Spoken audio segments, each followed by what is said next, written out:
Recording in progress. This will be recorded also, now you all know online and in person, that we'll have a recording of this advisory and we'll share it with everyone afterwards. It will be part of our presentation, our advisory material, so it's going to go out.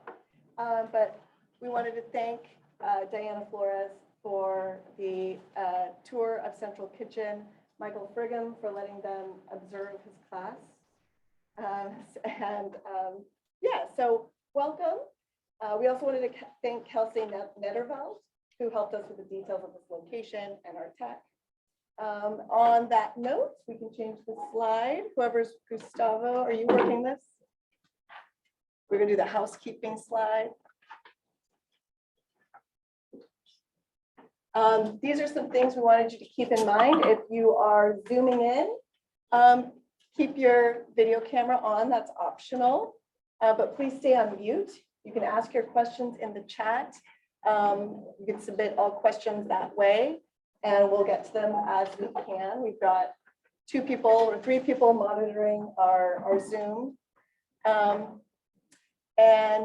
yeah, this meeting will be recorded and will be provided as part of the post-meeting materials. For those of us in person, the bathrooms are right outside this door. There's plenty of food, help yourself to it. 2 sandwiches, 3 sandwiches, might have bought too much. The more you eat or take, the less we have to carry down to our cars. So there is a trash can right by the door as well. And I wanted to reiterate, probably Liz did as well, that everybody's parking in the Reading Street parking lot.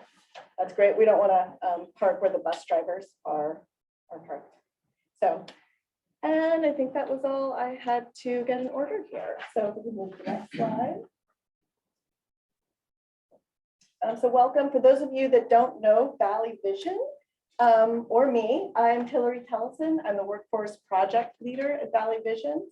Valley Vision is a civic leadership organization whose mission is to bring communities together to tackle the region's biggest challenges and ensure a more livable future. The 21st century workforce, which is what we're here to do, is one of our organization's multiple impact areas, and we serve as a regional organizer to facilitate employer, industry, and community collaboration, and that's what we're doing here today. I would like to pass the mic over to Josh Swigert. Oh, keep that other slide up, please, for just a moment. There it is, thank you. And yeah, hi folks, my name is Josh Swigert. I have an oppressively long title. It's actually been updated a little bit. But it's my job and some of my colleagues to connect the community colleges and the K-12 systems to a lesser degree to employers in a specific space. One of my focuses is hospitality, culinary, and tourism. So I think I know some of you. It's nice to see you all here. There's a lot of interest in this. Obviously, you folks in the industry have seen a lot of ups and downs over the last 3 years in an already complicated business. We haven't been immune to that on the education side. Face-to-face is down. There's a lot of challenges, but there's a lot of interest and investment in the industry and in this educational sector right now. Over the last 5 years, I believe hospitality, culinary, and tourism has been the #3 investment on the K-12 side, and strong workforce funding, which is a big source of our career and tech funding on the K-12 side. So there are investments, there's facilities going up. It's about getting the right people in the pipeline, advertising that there are real jobs and a real career here, and getting good people out of our systems and into your kitchen. So thank you all for coming. Appreciate it. Yeah, so the work we're doing with this advisory is connecting the right people and aligning the work that needs to be done so that the talent pipeline is improved to meet the industry expectations. So here we're going to move to the agenda. We're doing it now. Welcome and introduction. That's at 11. We're going to have a labor market and trend analysis coming up. Then we'll take a 5-minute break and we'll have a keynote address and a panel discussion with a range of different employer experts from different industries. And then we'll conclude, and if you're willing, we'll share contact information. Great. Finally, I want to thank our sponsors who have continuously aided our efforts to execute these events.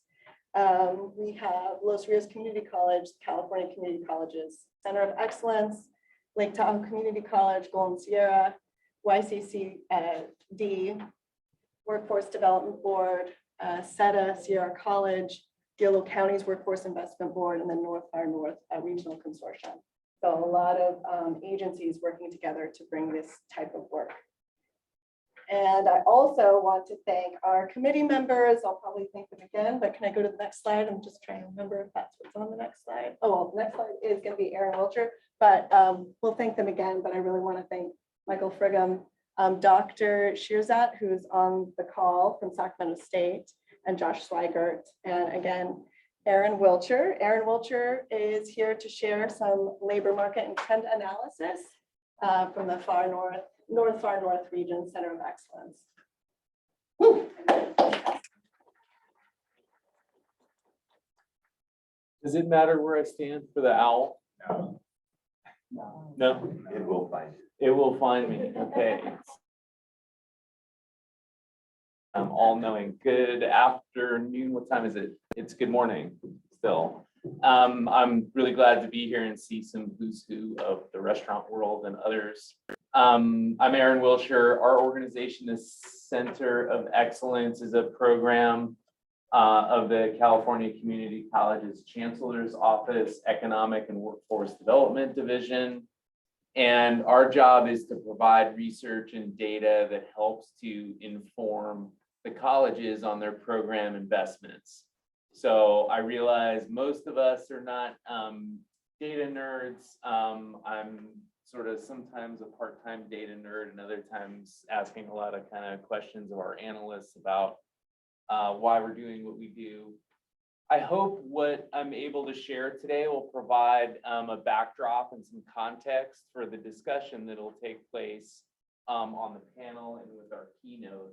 But really the goal here is just to figure out, sort of how we ought to be developing our programs and for what kind of jobs. And really the idea is we're about high road opportunities, good jobs that pay living wages and provide people economic mobility in our community. And certainly this is an important aspect, a key sector for doing just that, I think. Do I need a clicker? I might. See next slide. Next slide, thank you. So I think we can go ahead. So we're going to look at some data and the industry around food services and hospitality. Food services, just think of, there's a lot of industries included in this. We're going to look at some occupation data as well. By and large, I think we can think of hospitality as being our casinos and our hotels, and food services will be primarily restaurants. We're going to look at some jobs postings data as well, so we can kind of get a sense of who's posting for what among our employer community in the region. And when we're talking about the Sacramento region, we looked at a 7-county region, which is our planning unit, our traditional Council of Government and Transportation Planning Unit, and then we add on Nevada County to that. So Yolo, Yuba, Sutter, Sacramento, Placer, El Dorado, and Nevada counties. Those are the 7 counties that we're looking at. Next slide, please. So I explained a little bit about the COE. We're a technical assistance program, and certainly happy to get to know all of you. My contact information will be at the end in case you have more questions or just want to talk further. Next slide, please. We're organized into regions in terms of the way that the colleges invest in career technical education. There's 9 of our regions around the state, and I primarily work in the Sacramento area, and that's across 4 districts and 8 community colleges. So I'm hosted at the Los Rios campus, where we also have a statewide director who kind of oversees all of our activities around the state. Next slide. So you're going to get pretty much an example of the kind of work that we do. We do lots of different kinds of things, including not just look at data, but also we're out in the community talking to people about what's happening. And it's really critical that we do these type of programs because you can only learn so much doing data. At the end of the day, you, our employer and community partners, know what's happening on the ground. But the idea is we do a mixed methods approach so that we can kind of balance data with what you're actually seeing in your organizations and among your community partners and in the industry. Next slide. So let's take a look at some industry data, I think is the first slide. Go one more. Tell me your name. D'Angelo. Yeah. Thank you. So we're looking at a 5-year projection here. We divided the industry, and this is industry data. So primarily what's called the quarterly census for employment and wages. This is really pretty good data. So we get a sense of, on a quarterly basis, the EDD's collecting information from our business partners. So we get an idea of how many jobs and what the aggregate pay is, and we'll look at some salary data in a minute. So basically what this slide is telling us, on the left-hand side, we've got, this is the Sacramento region. It's a little bit cut off, but I'll explain what's on here. So on the left-hand side, this is our baseline for how many jobs are in food services and hospitality in our region. So we're looking at a total of just over about 100,000 jobs. We'll see what that means in the context of the industry, of the economy overall.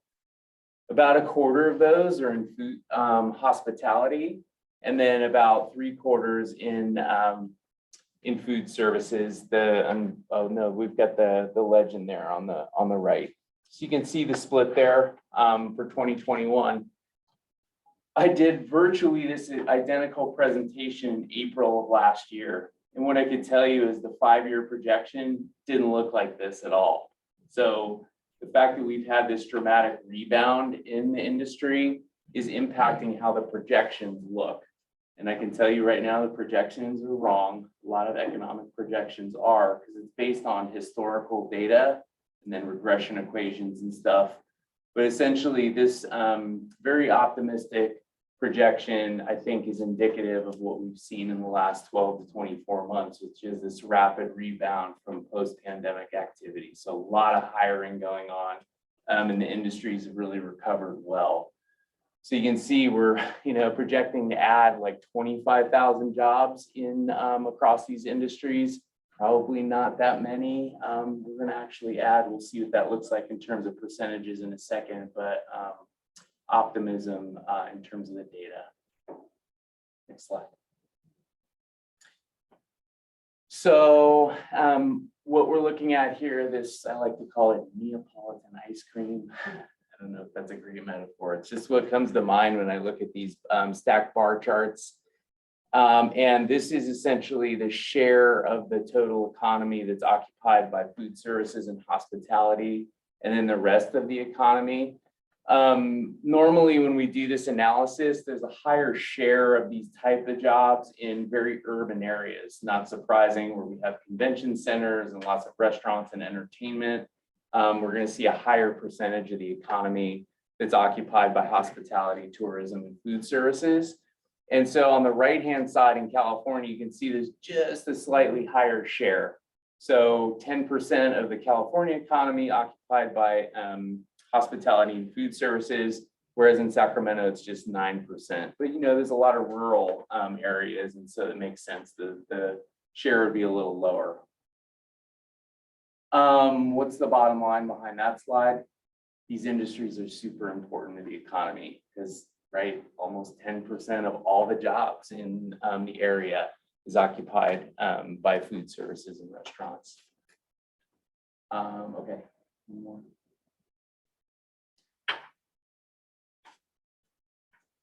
So yeah, again, this is illustrating the earlier point in terms of our very optimistic projections.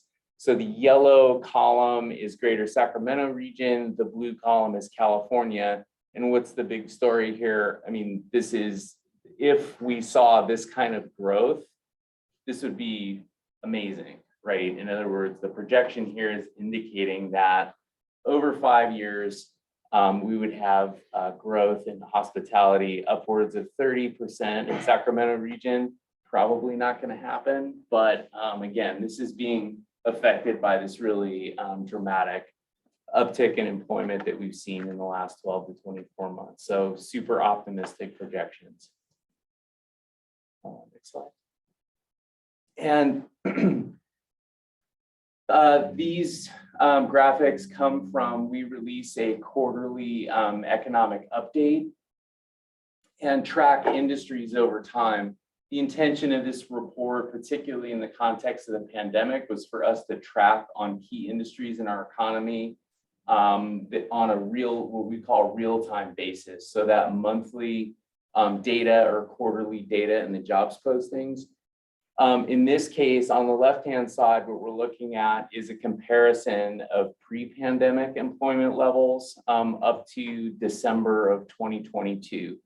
So the difference between employment levels from January 2020 to December of 2022. And what you can see is, I mean, if we all remember this, you'll have like horror stories for us, but you know, we lost 40% of our employment base in these industries, like literally overnight. I don't need to tell all of you about that because you experienced it firsthand. But what's incredible is if we compare January 2020 pre-pandemic levels to December of 2022, you can see that in Sacramento region, we were only 3.7% lower than where we were before the pandemic. Basically, what that means, if this was a line chart, and I showed you this over time, it would look like we fell off a cliff and then we climbed out of that hole and we're almost back to normal. Our neighbors in the far north, the 15 county region to the north of us, have actually superseded the employment levels of pre-pandemic by about 1.8%. And this is for leisure and hospitality. I don't think it covers food service. I'd have to check, but I don't think that actually covers restaurants. But restaurants would be a similar kind of a trend. The chart on the right is a one-year trend. So looking at December 2021 to December 2022, and you can see there was a in the far north, a 7% increase, and in Sacramento region, a 6% increase. Again, we were looking at this on a line chart. It would look like fell off a cliff and then a pretty steady climb out of that hole. Next slide. So looking at average wages, again, splitting food services and hospitality, these are annual average wages from that same data set in terms of industry. Basically, the way the EDD does this is they create an aggregate number in terms of overall salaries, and then they just divide it by the number of jobs. This does include some employee contributions to healthcare and other benefits, retirement, but not all those contributions. So the average salary in terms of Greater Sacramento for hospitality is just under $43,000 a year. In California, it's $74,500, roughly $74,500. And then food services is more similar between California and the region in terms of the wage levels. Anybody want to guess what's going on here? Why there's this big difference? And not Josh, because he always knows the answer. Sorry. I know you're good. Anybody want to tell us what's going on? But is it minimum wage increases? This is California and this is Sacramento. Why is this different? And this is hospitality, so think hotels. Yeah. Salaries in the Southwest. Getting warm, Los Angeles. I'm thinking you have every single manager and owner probably working and getting paid for that. I didn't staff, or the higher wages. He's a little warmer, I think. I'm not sure I'm right. I'm playing teacher today. Or where the headquarters are. That's it. I think this is what's going on. I mean, if you work in a hotel in San Francisco, it's the cost of living difference. This is my guess. I mean, I haven't checked with an economist on this, but I'm thinking this is what this big difference is, you know.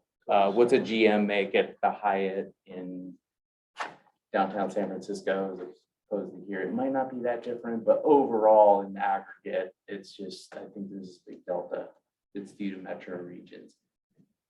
You know, is this an issue for us in terms of a drain to metro areas? I mean, that might be a topic to cover on the panel. Whereas on food services, it seems like it's a little closer. Just something to take into consideration. So here's another thing to consider. This is data from the St. Louis Fed. This is national trend data on leisure and hospitality. And this is the story that you'll all be able to tell us about. In this one, Josh knew the answer last year, I remember, which was, I asked the question, what the heck is going on with that blip? You remember that? I may have forgotten already. Well, you had a good, What's that? you knew what it was.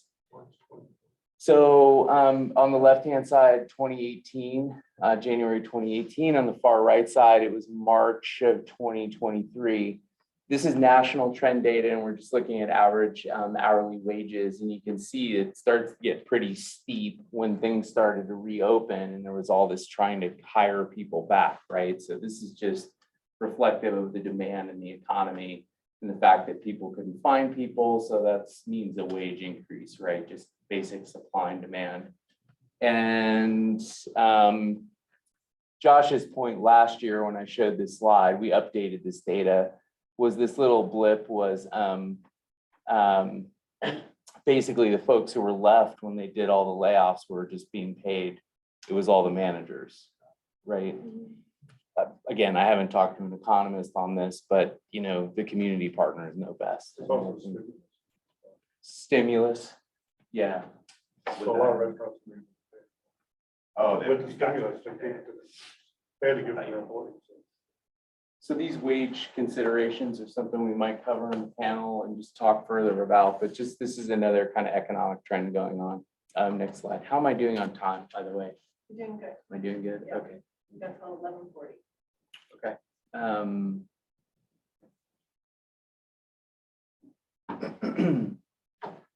So what we did here was now we're going to start to talk jobs. So those are kind of broad, just basic economic trends and industries. Now we'll start to kind of talk about the workforce a little bit.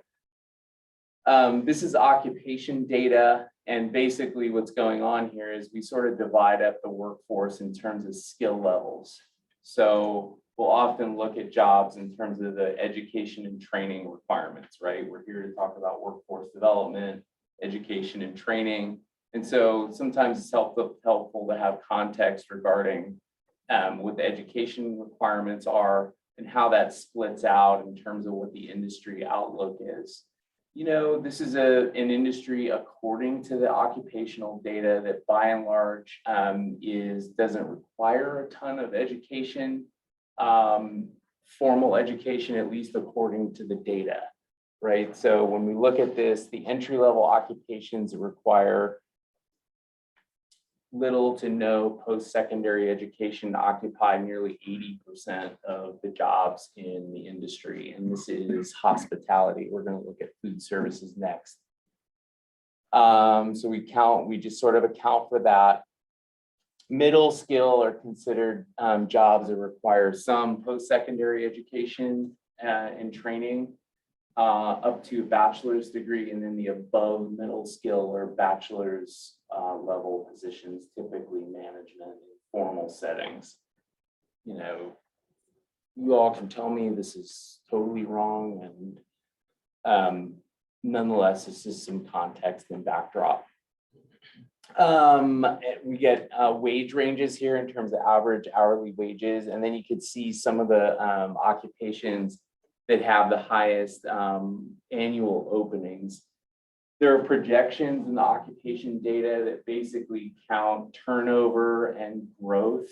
And so in a minute, we'll be able to see that there's some occupations that have particularly high turnover or significant growth. And let me just say one last thing here, which is additionally, we're going to see these huge projections in the occupation data as well, just because we've had this dramatic rebound in the economy in this sector. Next slide. I know there's a lot of stuff on this slide. This is just breaking down the previous slide and adding some detail to it.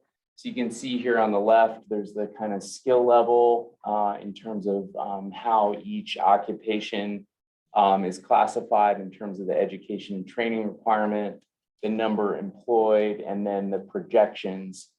Hillary, are folks going to have access to the slide deck and the follow-up materials? So, you know, I'd invite you as well that as you're considering your community partnerships with the schools, industry community partnerships, often this data is important for planning in terms of training. But also, you know, when you're applying for funding or creating your partnerships, that's when a lot of this stuff will come in handy.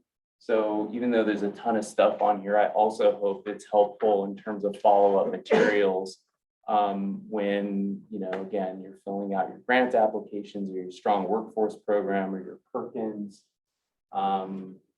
creating your work-based learning opportunities, right? This kind of thing can come in handy. So let me just point out, you know, you've got your median hourly earnings. Generally, we're kind of in this sort of high teens and low 20s category. The general operations managers is the standout at like $49 an hour. And we're still in the hospitality segment here. But look at these huge 5-year projections. Right, they're all 20 to 30%. Again, not going to happen, but it's just in 1 year, this total dramatic change from pessimism in the data to optimism. Is the percentage of change in the number of employees? Yeah, so you can see here, I don't have the, yeah, I do have the 2021 to 2026. So this number here, I'm sorry, I'm standing in front of you and it's hard to see, but you can see that, let's take restaurant cooks, for example. The projection says that today, for the baseline in 2021, we have 450 cooks in the Sacramento region. And by 2026, we'll add 166, which is a growth rate of 37%. Probably not going to happen, but let's think good thoughts about restaurant development. Next slide. So now we're in food services. So shifting from hospitality to food services, this is the same kind of breakdown. And again, on this side, it's even a higher number in terms of breakdown in jobs. This is education and training levels again, and just adding up the number of jobs by the classification of education training level.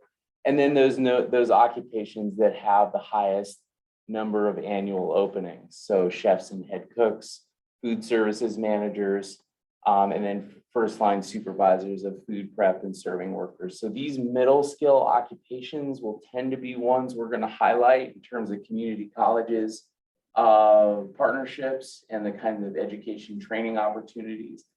Again, this may be helpful in the discussion, but you're all going to totally know way better than I am what your hiring needs are, what those job titles are, how much they pay, and what your need is. This, I'm just here as furniture or something. Next slide.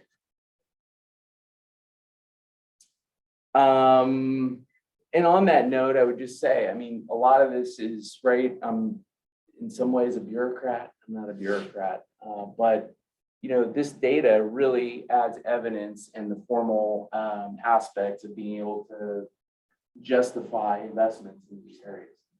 This is showing there's a ton of demand. It's showing the wages are kind of on the lower side of what we might want to see, but there's tons of opportunity here. Lots of growth, lots of openings, lots of need. Now we're looking at food services and the detail. And so again, the skill level breakout, those positions we just talked about, food services managers, first line supervisors, chefs, and head cooks. And then a lot of positions that might be sort of pathway occupations, the wage levels, and then same thing in terms of the projection levels here. The 5-year projections are just out of sight. The only one that's low, which is curious, and I wonder about, is fast food cooks.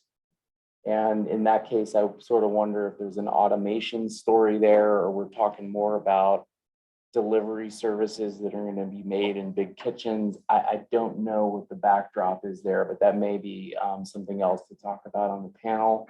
And we can go to the next slide.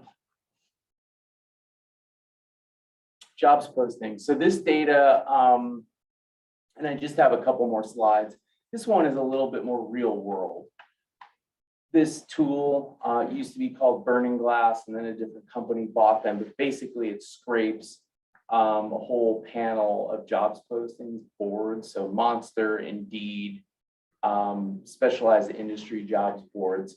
And then we can get reports on the top number of employers and job titles and so forth. So we'll look at some of that data now, starting with the employers.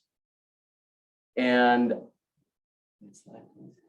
Thank you. So this one, we're combining now hospitality and food services. So in this case, I didn't split them out, but combine them.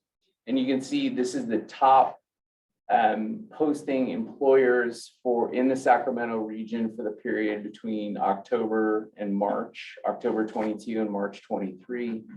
And essentially, you can see what the breakdown is here. We've got some fast food, we've got hotels, Hyatt and Marriott, fitness industry, the casinos, Vail at the bottom, the ski areas are big employers. So kind of a breakdown and just giving you a sense of who's putting out the most Aramark or concessions company. Next slide. Top postings in terms of occupations. We didn't do jobs titles this time. So waiters and waitresses, fast food counter workers. A lot of these are kind of those entry level pathway occupations. We do see a couple management level occupations, and then cooks, restaurant cooks, and so forth. And then the last one is on skills. Next slide, please. Thank you. So then across the board, just in aggregate, the kind of skills that are in demand that are showing up in postings. Most of these will look like the positions that we just took a look at. And in a couple of cases, we see some more sort of business management type of skills, auditing, accounting, restaurant management, a lot of customer relations stuff, and then just getting the work done. And with that, I think that's the last slide, so I can kind of wrap up. I have a quick question on that topic, if that's okay. Sure. Can you repeat what the sources for those job postings were? Not Burning Glass, but the actual platforms that they're drawing from? Yeah. Generally. Yeah, generally speaking, I mean, it's the big job boards, Indeed, Monster, and into specialized industry job boards. It does less a good job of drawing from institutional settings or like public agencies. We sometimes find some gaps in there. Would it catch Craigslist, say, or is that unlikely? You know, I'd have to double check if Craigslist is included. Based on what Aaron said, industry folks, does anybody feel like they're posting jobs, hiring people in a way that wouldn't appear here at all? Or does everybody feel like the majority of their positions would at least track somewhere in this? No one feels like they're doing this? Well, we work quite a bit with CalJobs as a requirement for a lot of the state and federal.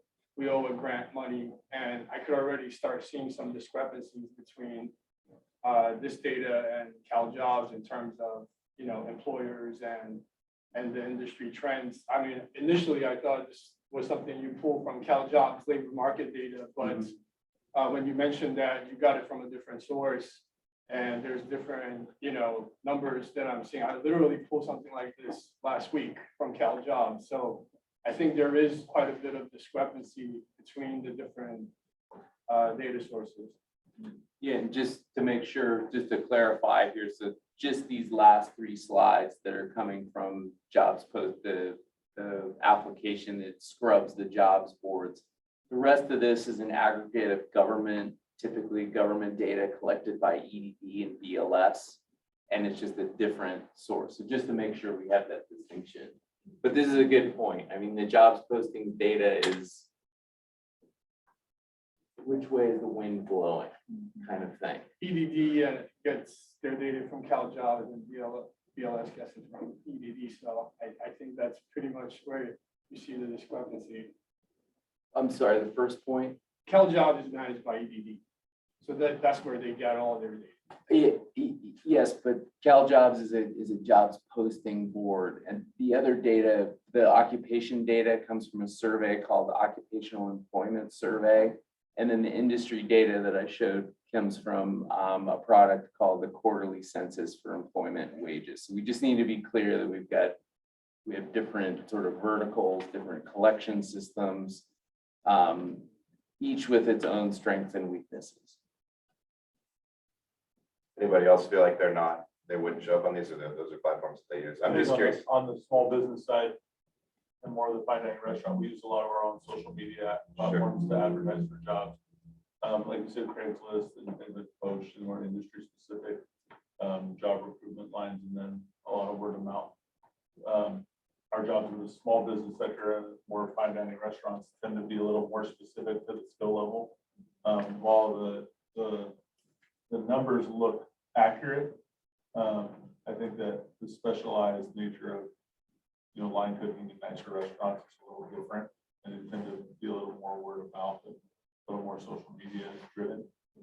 The one thing I was wondering within your data that's not considered, and I don't know how it aggregates or how it speaks to from a recruitment standpoint. I think sure in the manner of as employers and what it's going to cost us to employ people, that is very accurate, but what's not considered in there in the hospitality platform is all the gratuity, and that has changed, right? Like you can get prompted for gratuity at a gas station now, right? Through the electronic platforms that you use to pay.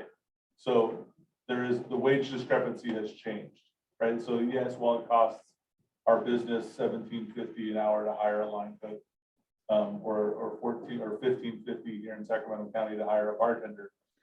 I mean, a bartender, we all know that bartenders walk with $300 a night, no matter where they're working, right? So like the wage discrepancy, it is different, right? So I think from a status of what those people are earning, that data is different, but what's costing us to employ them, I think that's very accurate. Yeah, we've always been, I mean, we're acutely aware that this sector, a lot of the more mainstream data points and things don't necessarily fit as tightly as they would in other areas. Tipping, gratuity has always been a part of that, but as you point out, a lot of it's becoming more itemized and shown up front now. And I think how we can capture that reported as an open question. This totally doesn't show the tips. Right. Well, and I think there is data within like I think now that it's more automated, and it's less, you're seeing less of it on a receipt necessarily written. You're seeing a lot more being prompted at the point of sale. There probably is a good amount of data from the point of sale systems out there about what tip lines and things like. I just want to add to that because my baby girl's been in the food service, and it's tough and the minimum wage, but the tips and the gratuity, especially the automatic technology, has really helped her. So yeah, I forgot about that. The automatic actually helped. That's prompted up front, Yes. which is Yeah, you see it. helpful to a small business owner, but Yes. also as a consumer doesn't always. And you're seeing more and more folks include actual service charges, like upfront, basically, it's just rolled in gratuity, right? So we that wouldn't necessarily. So I bring Aaron here. I'm not. The tips don't show in the occupation data. You all know better than I do what's reported and what isn't, right? I mean, it's that distinction. The thing I will say is I don't think Q12 food service is included in that. I'm guessing. More institutional side. Yeah. What about that? Even with, senior care facilities and that sort of thing. The occupation and industry data is going to be, the industry data is of the three things I showed industry data, I showed occupation data, I showed jobs postings data. Of that data, the collection and sample is best on the industry side. So the numbers that we saw at the beginning, the Neapolitan ice cream, the annual salaries, that's pretty good. it misses micro businesses a lot. So if you had fewer than 5 employees, it probably is not picking up at least some of that. The occupation data is mushy. It's a sample, it's a 3-year panel survey, so the data is old. And then the last data is great in the sense of being more real world, but it's probably missing institutional a bit. The Cal jobs, it might not pick up on that as much, the government stuff, especially around here, that's a big deal. That data is super important to show you all because it's like, it's more real. And so it's something that in partnership with you all, and we've got to be in front of our employers. We can't just look at the data. We together can kind of come up with the important version of the story here in terms of what's needed. So, you know, when I'm in the office, I can play the bureaucrat, but this is, I think, where the work really gets done. Yeah, and Aaron said he's furniture. He's not, he's a great sport. We can set him up here as a decoy. He can take all the hits. You guys say, what is this? So I think we'll certainly be doing some follow-up, maybe even a survey for anybody that really wants to engage in this, give us some more one-on-one information. As Aaron says, the data is balanced by experiential, anecdotal, you know, individual level stuff. So, Yeah, and we will email all of the registrants to this, you know, the slide deck. It will also be available on Valley Vision's website as well. So thank you, Erin. Thank you. Again, the Center of Excellence Research is there to frame our conversation, but as Erin was indicating, where our conversation gets more local and more specific is with our keynote address that's coming up and our panel discussion. So we're going to take a 5-minute break. We can get some food. Our panelists get a bottle of water or food too. And the bathroom, like we said, is right outside. And then we'll meet back to have that kind of local employer discussion. So yeah, thank you very much. Thank you, Erin. That was great. See you back.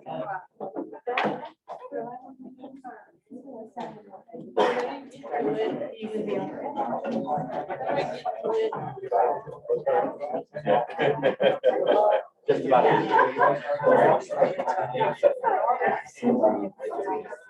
Well, I appreciate it.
That helped. Is it just the last half? I think so. Maybe.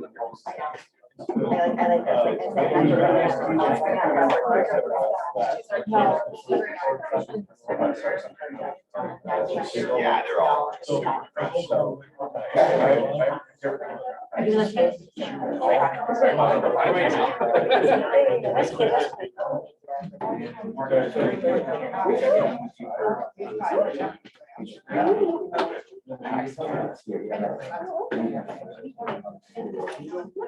Everybody's ready, has their food.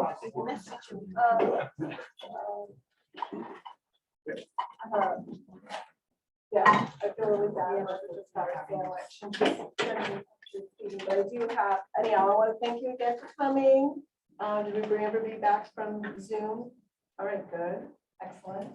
We're very fortunate to have a wonderful expert in the field, Margaret Wong, as our keynote speaker. And I have to say, all of our employer experts who've come have just really incredible bios. So please, relax, listen up. I'm going to be reading them because they actually seem very relevant to the work that we're doing here. And so with that ado, no further ado, Margaret Wong has been identified by the Sacramento Bee as the business empress based on her success in linking multi-million-dollar businesses between California and China. For the past 40 years, she has served as Sacramento's unofficial ambassador to China in her quest to promote better business and cultural understanding between the US and China. Her goal has been to enhance economic opportunities between both countries she calls home. Margaret's personal story represents the classic American dream from the time she immigrated to the US to working with US companies to becoming one of the most successful US-China entrepreneurs in California. A Hong Kong native, Margaret received her BS degree in economics and finance from the University of Hong Kong. Margaret founded McWong International in 1984, and since that time, she has used her extensive network and experience in doing business with China to create multiple companies from manufacturing, design of electronics, environmental engineering, IoT smart lighting systems, to consumer-related culinary, sports, education, to hospitality. Margaret currently is an entrepreneur of 3 restaurants, owner of an estate vineyard in Napa, and of wines exports. Margaret was appointed by Governor Jerry Brown in 2017 as Commissioner of California Citizens Compensation Commission, current board member of California Chamber of Commerce, board advisor of California Asian Chamber of Board, and has many other appointments. I won't name them all, but they're exceptional. She also has numerous awards, to name a few: the Presidential E Award for Excellence in Exporting, U.S. Department of Commerce Minority Business Development Agency, Woman of the Year and Export Firm of the Year, U.S. Small Business Administration, Exporter of the Year, Asian Pacific Islander American Chamber of Commerce, Entrepreneurship Award, Sacramento Business Journal Fastest Growing Companies Award, and YMC Outstanding Woman of the Year. And again, many other awards, which are incredible. Margaret is not only a powerhouse US-China trade entrepreneur, but also a philanthropist, community leader, business investor, and a devoted mother of 2 children and 3 grandchildren. Most importantly, Margaret is founding a new Mandarin English dual immersion school in Sacramento in memory of her late husband's legacy. Friends and guests, I welcome Margaret Wong. Well, thank you so much. It sounds like a long resume. Basically, I'm a buy low, sell high business person. So all I do is to be able to try to find opportunities to buy low and sell high. So, and thank you. It's an honor to be here. We're meeting all of the experts. I'm so amazed about the Central Kitchen. Even though I'm a partner with Culinary Institute America, CIA, we are the CIA in China. Not that CIA, the real cooking school. So we've done 6 years in a row at doing an excellent program for CIA in China that actually training pro chef and exchange program, online program. I've seen a lot of Central Kitchen, but yours is definitely one of the best. So thank you. again, very honored to be here.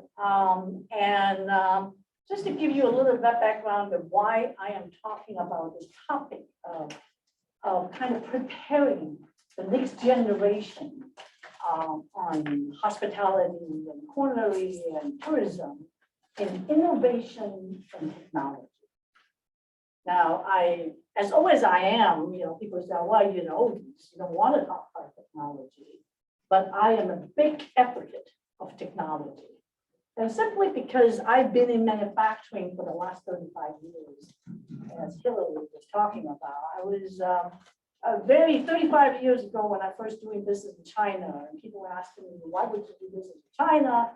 And then 30 years later, everybody thinks that, well, you can't afford not to do business in China. And even today, the relationship is kind of not very on a high note, but still, manufacturing, import, I do export, but they're all related to engineering, industrial, which is, we're very big in lighting. Lighting is not a cosmetic lighting. Lighting is what we are, the power supply side. So we were changing from legacy product, a power supply, a transformer, outdoor, indoor, into today that we're doing a lot of IoT lighting. IoT lighting is the sensors, it's the controls, and right now we're very big in Bluetooth. So the lighting can be a hub to talk to a lot of the appliances and be a hub to be able to energy efficiency and talking with the HVAC and all these things. So we're doing a lot of lighting networking. Because of that, I have learned a lot about technology. The world is really getting smaller. It's because of the semiconductor. The lighting has become a semiconducting industry because of the LED platform. The LED itself is become lighting. Before it was all transformer. Now it's LED. Then because of that, we were able to scale a lot of network using the semiconductor. So, and because of that we have learned a lot, we have done a lot of research, we have really getting from a legacy product into the IoT product. So all of these need to apply to other industries. It's not just lighting. So, and I think it's also because, what we're seeing, all the technology, you can't get away from the IoT concept. My business is really divided in two different buckets. One bucket is all about industrial, technology. The other bucket is all about consumer. It was about 10 years ago, I started to believe in, besides industrial development, is also the consumer market. The consumer market, the area that I am involved with is from culinary to education to food and sports, which is all these areas that primarily in connection with US and China, and doing a lot of the exchange program in that area. I'll tell you a little bit more about what it is that we're talking about. Besides the CIA, that culinary, that because in China, they are opening like one hotel per week. A lot of these hotels are Western hotels, and they don't have the chefs, they don't have the hospitality management staff that could be able to manage a Hilton hotel, a Four Seasons hotel, all of that. And this is why we started to partner with CIA and actually duplicate their effort of training and put it in China to train Western chefs in China. And I think that this is because all about the needs is that we see the opportunities, and we're still doing a lot of the program. So, and with those two areas that, today we're talking about hospitality, which I own 3 different restaurants. One is right here in the Thomas, which is called Yu Huang Chinese restaurant. We're a Michelin guide, restaurant, and we serve like 72 different items of dim sum, and we've been around for 6 years. And I welcome you all to come and join. I know the word is hard to say, is Yu Huang, is YH. And I also have another restaurant in Nacha, Empress M restaurant, and we just got voted to be the best Chinese food restaurant in Napa and Sonoma. And welcome again, is all very authentic food, and is authentic. I told my chef, I said, for whatever reason, that if you serve the food that I cannot eat, or I don't like, you don't put in the menu. So I'm your judge to decide whether or not the food is good enough. So I just want to be authentic. We serve all 4 different regions of the Chinese restaurant, so it's very unique. And we have a story to tell because I'm on the board of Theme Entertainment Association. I don't know whether you know TEA. TEA is Theme Entertainment Association down in Irvine. And I'm on the board of the Asia in China. There's theme entertainment in China have almost like 60 theme parks. You know, so these are all of these theme park development. I'm very involved with that too. So, so we have theme. Every restaurant that we have, we always have a theme to tell the story about. So you see when you go to Amsterdam to see what the theme that we have. I also have a vineyard that in Napa, 10 acres, and then we have our own wine, estate wine, and we sell it domestically and we sell to China. We don't even have enough to sell to China. I mean, I'm telling Napa, as a matter of fact, I'm meeting with the mayor and telling them there's so much need for wine in China that we just didn't tell the story. We didn't really push enough. So, and I also own a restaurant downtown that is new called Walk and Soul, and you guys should try it. And it's American diner, but the idea is not just eating. We have a e-gaming room, you know, e-gaming sports room that the kid will go there and do all the gaming, and then they eat the food. So when we were young, when we take care of our children, we go to Chuck and Cheese, but now we go to Walk and Soul. So it's a little bit different concept. And I want to try that concept to see if whether or not this is going to work with the younger generation, which you know that all your kids or all the youth are so involved with gaming. And we also want to prove the fact that the gaming is not just gaming.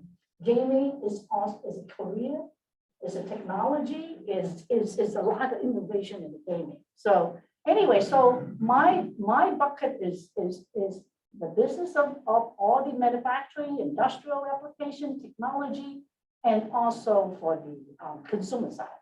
I love the consumer side, and I always believe food is international.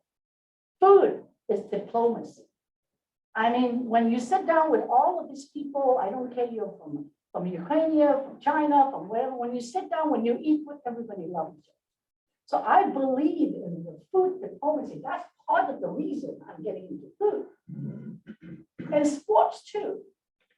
And I was the first one that took MBA to China. 2008, I met with Joe Malou, you know Joe Malou. And I said, you need to go to China. And Joe Malou looking at me and said, who should I play with? I said, play with Houston, Yao Ming Zhejiang. Houston Rockets. That was the first ever game in China, 2008. So that was the NBA game. Now NBA is very big in China.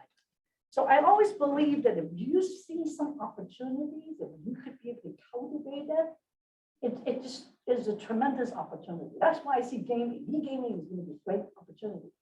Anyway, the topic that I'm trying to talk about is technology and innovation.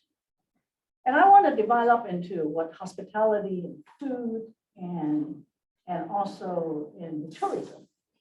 And I want to share with you some of my experience of seeing some technology that is so applicable to the industry that we are in.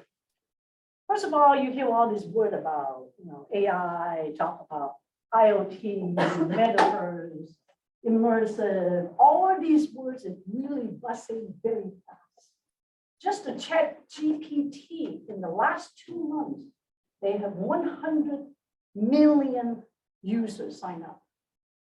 Today, this morning, I saw the Wall Street that Google is introducing a checkbox called BARD, B-A-R-D. And this thing is coming in so fast that we cannot afford. I don't care what industry you are in, you cannot afford not to think about how you change your traditional way of doing things into innovation and technology. And so, you know, I think that why are we doing that? You know, the benefit of doing this is because number one is to save labor. It reduced your labor. Everybody has labor costs. Everybody's crying for labor costs. You know, all these automation is to reduce your labor and labor costs. Efficiency, you know, definitely we're looking for efficiency. And the other day when I was at Maui and going to rental car, my God, there was like 200 people lining up in the rental car line. You know, this must be something we need to do to make it faster. I'm just saying, you know, some of the AI. And then we talk about saving labor. We talk about efficiency. We're talking about data analytics. Because if you use AI, you'll be amazed how much you could be able to collect data. And data means a lot because you can push your information marketing. It's amazing.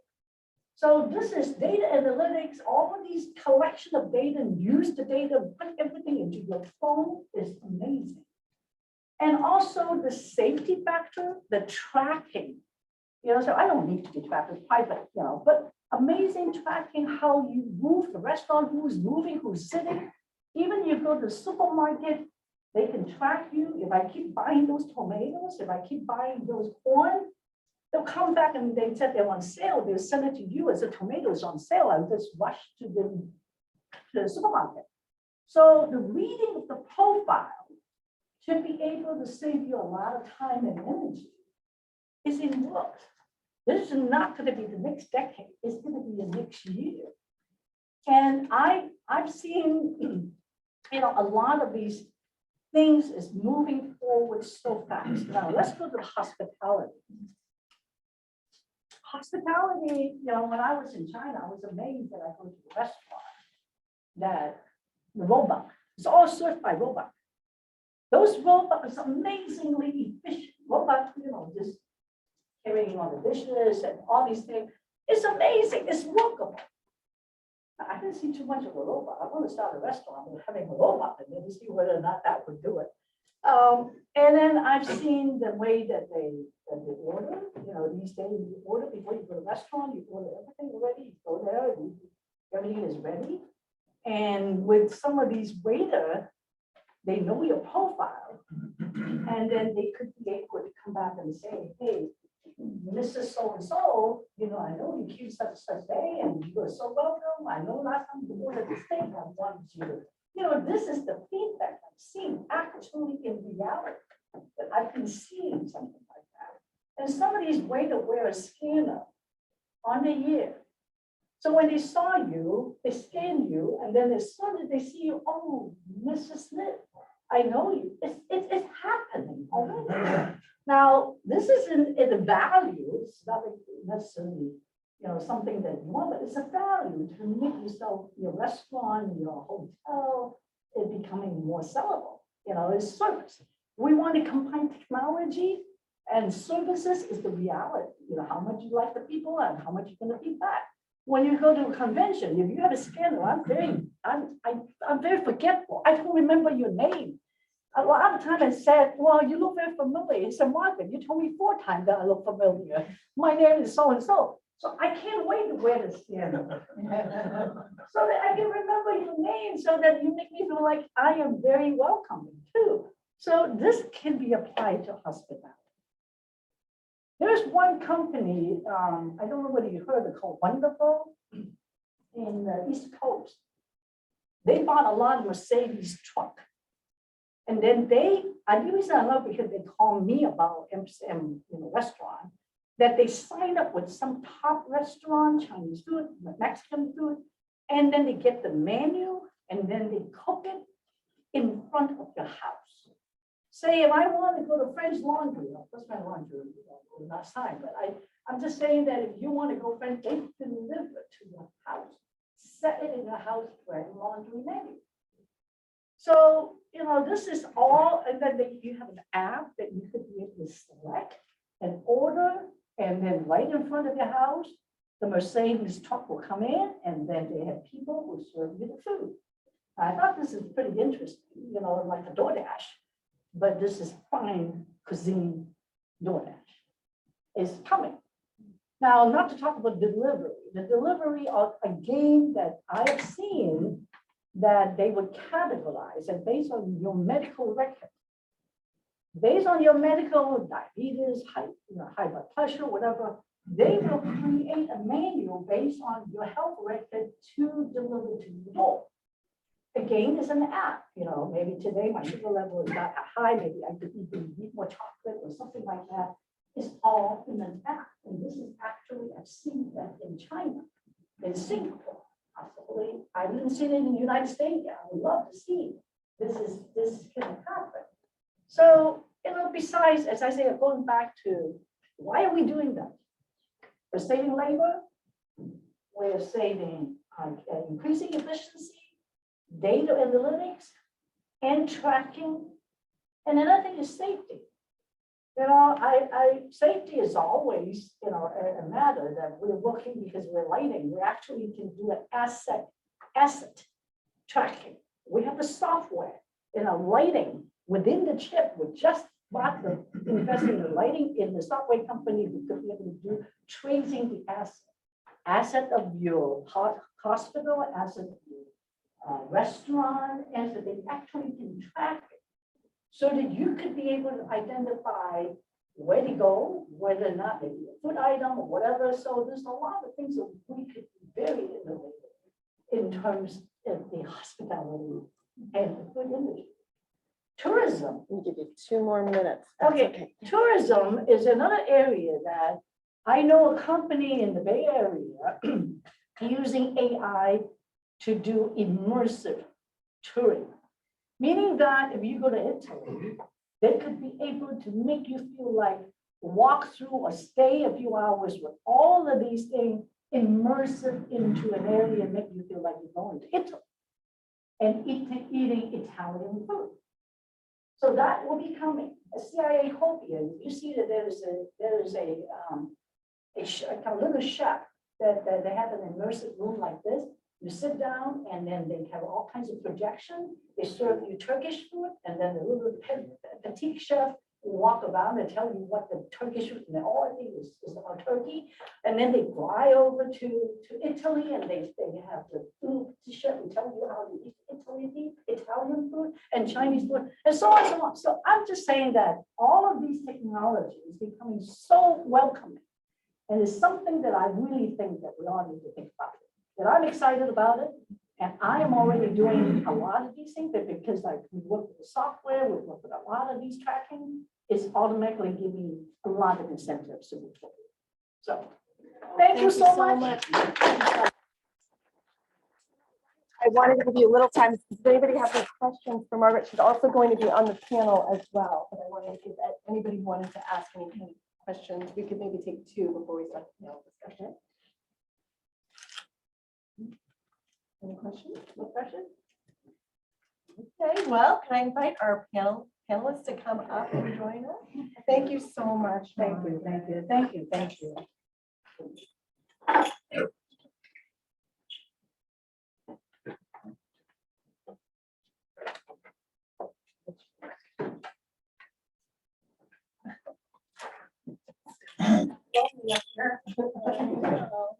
Do you guys want, can I get you a bottle of water? No. I'm hard.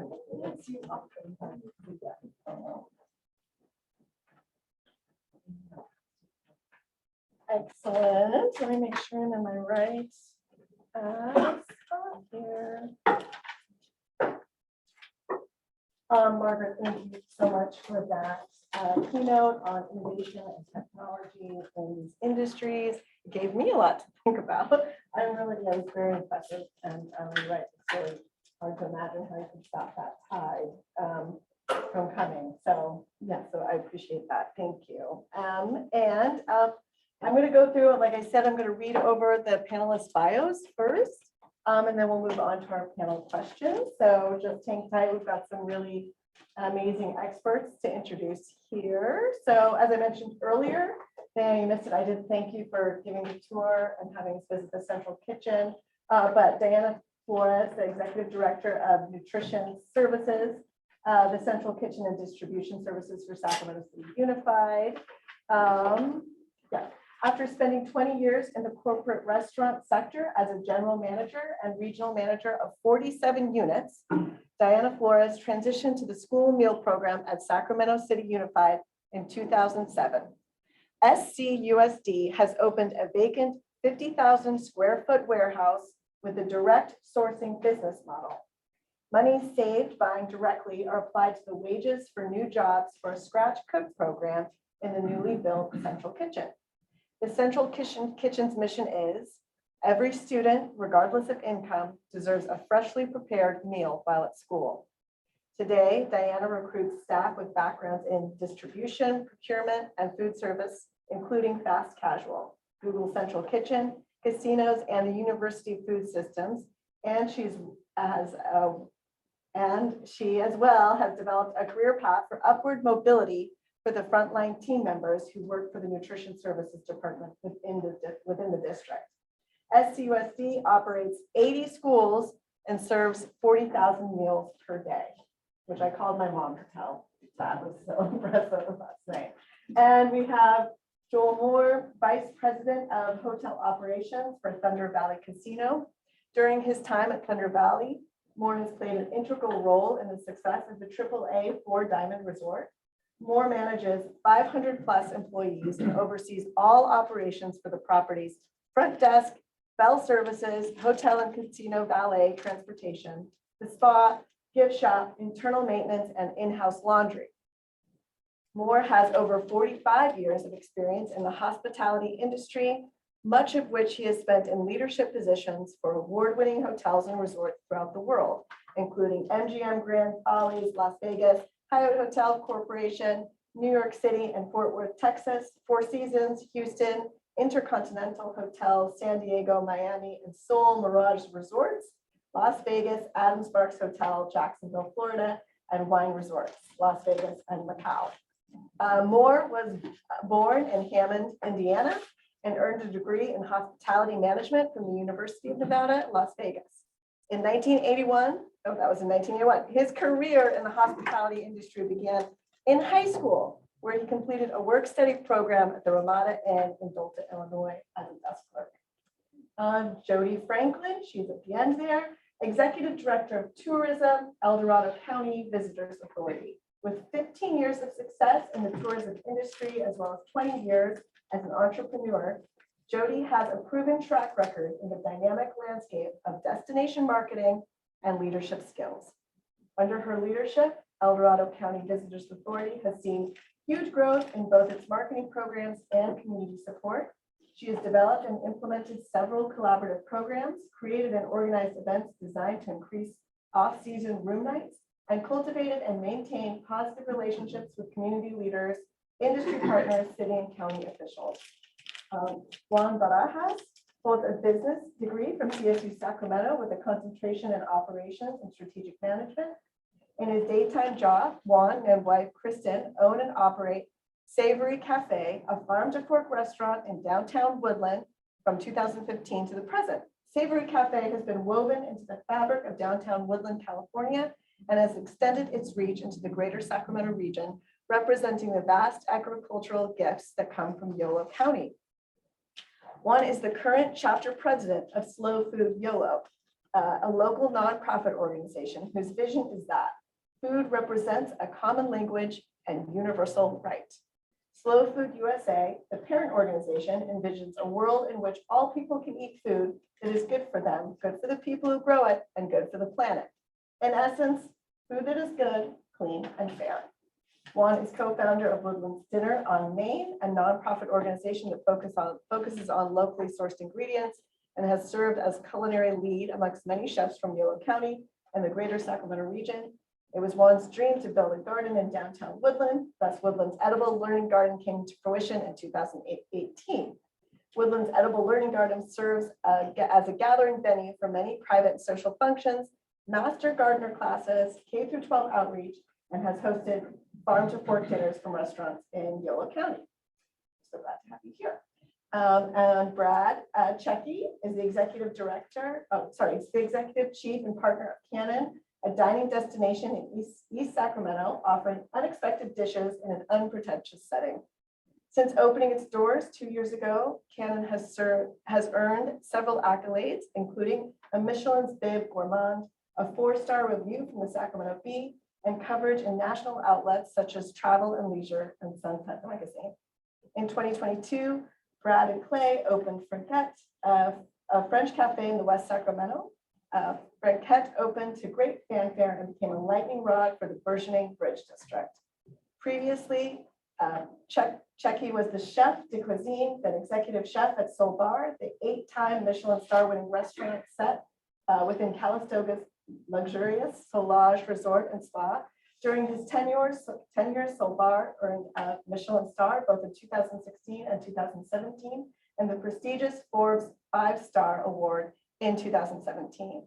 He credits the confidence it took to start his first restaurant, Cannon, from his on-the-job training in Calistoga, along with what he learned from the ambitious job of opening a 200-seat farm-to-table steakhouse and running room service for a 484-room hotel, the Urban Farmer within the West End in downtown Cleveland. There he served as an executive chef.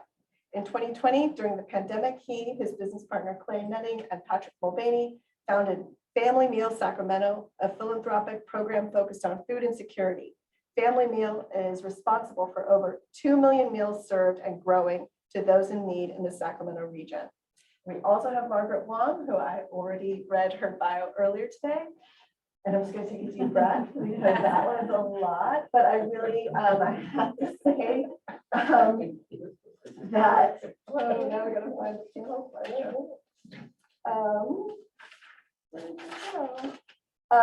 Yeah, I'm all of your bios. I was reading them and trying to think if there was anything that I couldn't bring myself to cut any of the information out of them because there's so much interesting and important work that you're all doing. So thank you so much for being here. How we do this is we're going to go down the row. I'm going to ask the questions and one at a time, and you're each going to take a turn answering. So the first one I have is to ask all of you to please provide a brief overview of your business organization, your role, and the types of positions you hire for. Sure, I'll start with Jody. Okay. El Dorado County Chamber of Commerce contracts with El Dorado County to promote tourism countywide. So the Visitors Authority is part of that contract. How they're funded is through the hotel motel tax, that tax you pay, when you stay at a hotel. That goes into the general fund, and some of that comes back out for promotion. So that's where they get our contract. The positions normally, we have like a PR position, content development, and that could be anywhere from like images, written or video. Social media is a biggie, admin, those sorts of things. Excellent. So Sacramento City Unified, we hire anything from buyers and sourcers. Right now we're getting into purchasing a lot of our own direct produce. So going to produce conferences and trying to find local vendors. The more local vendors we can find, usually that saves us money because we're not paying freight. Sometimes we pick up, we hire warehousing, distribution folks, we hire restaurant management, front of the house management to run the front of the house at our school sites and deal with operations. We hire chefs for culinary development, accountants, and technology people, and restaurant equipment repair. Frontline staff. Whole broad range. No, that's great. Yeah, so I'm executive chef at 2 restaurants. And then along with Mr. McNady and my business partner Clay, we run the Family Meal Sacramento program. We have 20 local restaurant partners. So I'm constantly hiring maybe for restaurant operations, line cooks, servers, bussers, bartenders, dishwashers, while training them to also do all of the things that Diana spoke of. To do that work.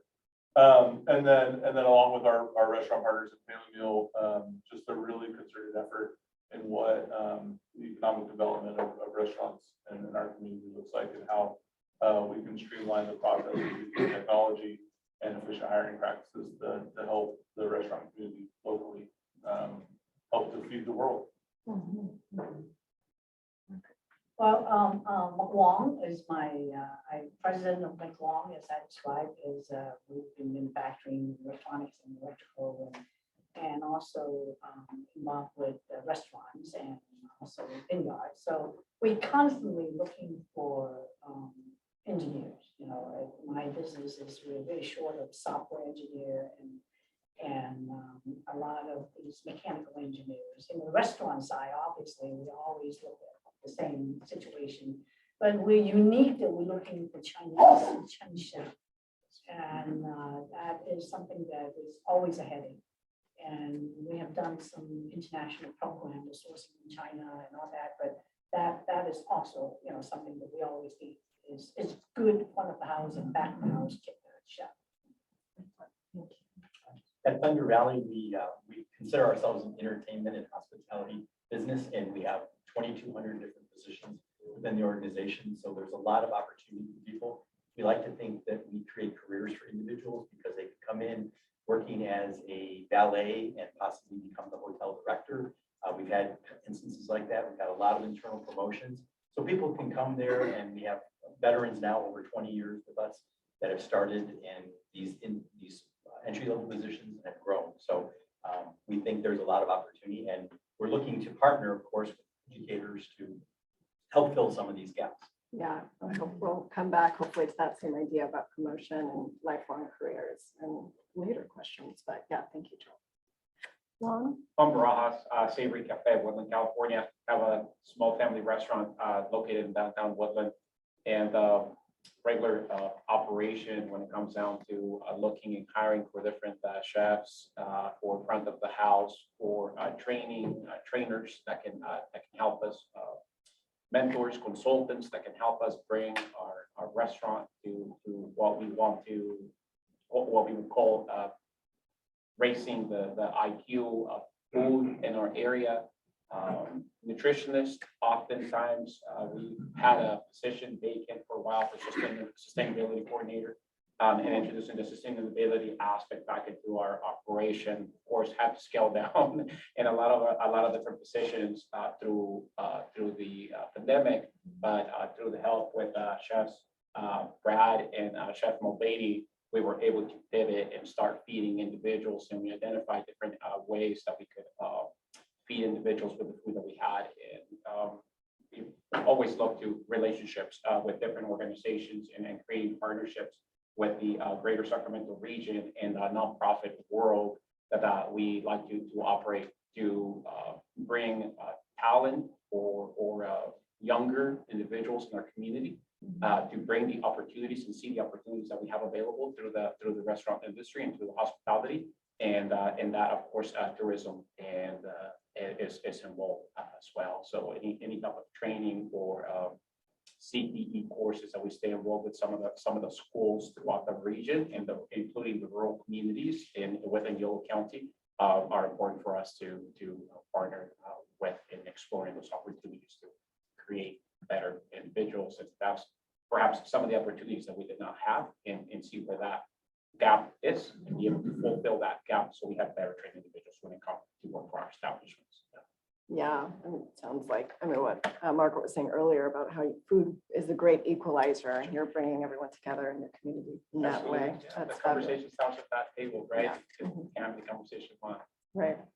So I'm going to give you the next question and we'll go down the line the opposite way. So the second question is, given the themes of the keynote address on innovation and technology, is your business or organization adopting new practices or platforms? And how do you see these developments impacting skills or certifications while in the hiring process? Well, I guess I can speak to, we run a very traditional hands-on, a very,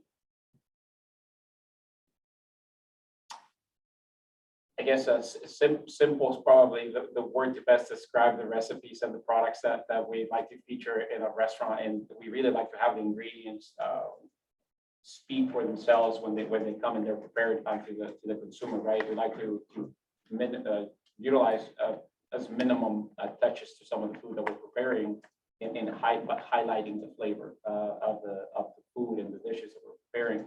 But where I see innovation, technology playing a big role, especially in the last couple of years, is that it has become a necessity for the change that we saw prior to the pandemic, where we really did not have a to-go or a menu. We did not have any platforms where people could pick up some of their food. I mean, we really believe, again, that conversation is set at the table in having a business in which we sit our family on that table and open up a conversation about where our food comes from.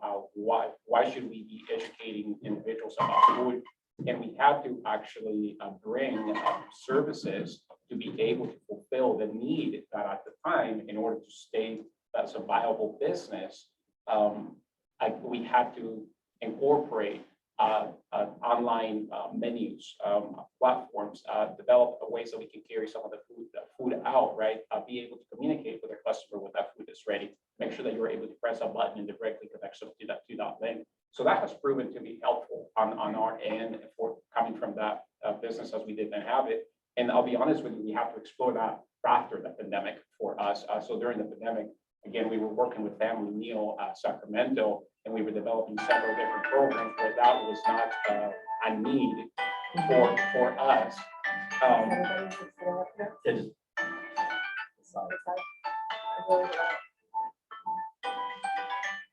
Yeah, I can't get it. I was Yeah, gonna answer so it. it was working after the pandemic, but during the pandemic, we were also working with different agencies that, like, for example, the Agency on Aging.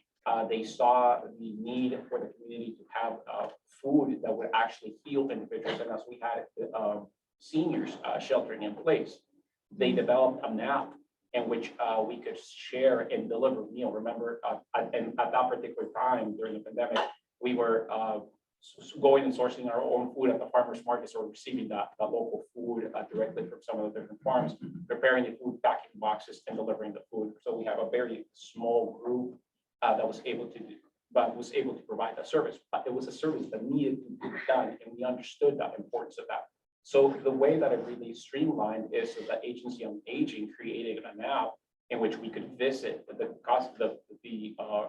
customer or the end user of the food, and we would have those dietary restrictions that were already in place. And I believe Margaret spoke about it a little bit as far as the different dietary restrictions that were available, and create menus according to their dietary restrictions. So someone was able to load that information on the particular senior, and we were able to create those additional menus, right, with any restrictions that were available. So that was a great platform that we would utilize, and I think it could be helpful for utilizing that into the future for children, for hospitals, for seniors that are in need.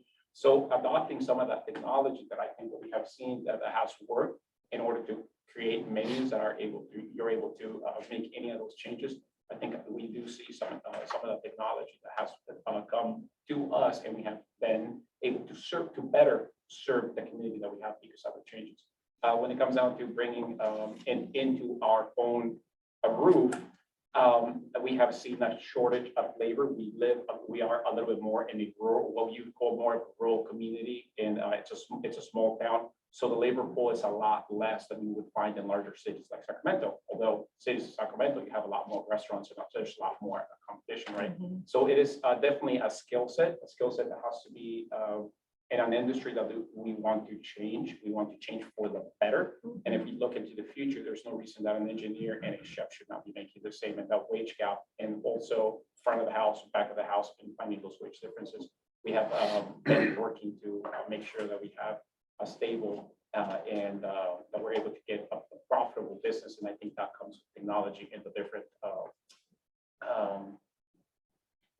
equipment per se, lighting, AC sensors that we can install into our establishments to help us reduce that. I forgot the AC on all night, right? So it's just like shit, right? But there goes some of our money, right?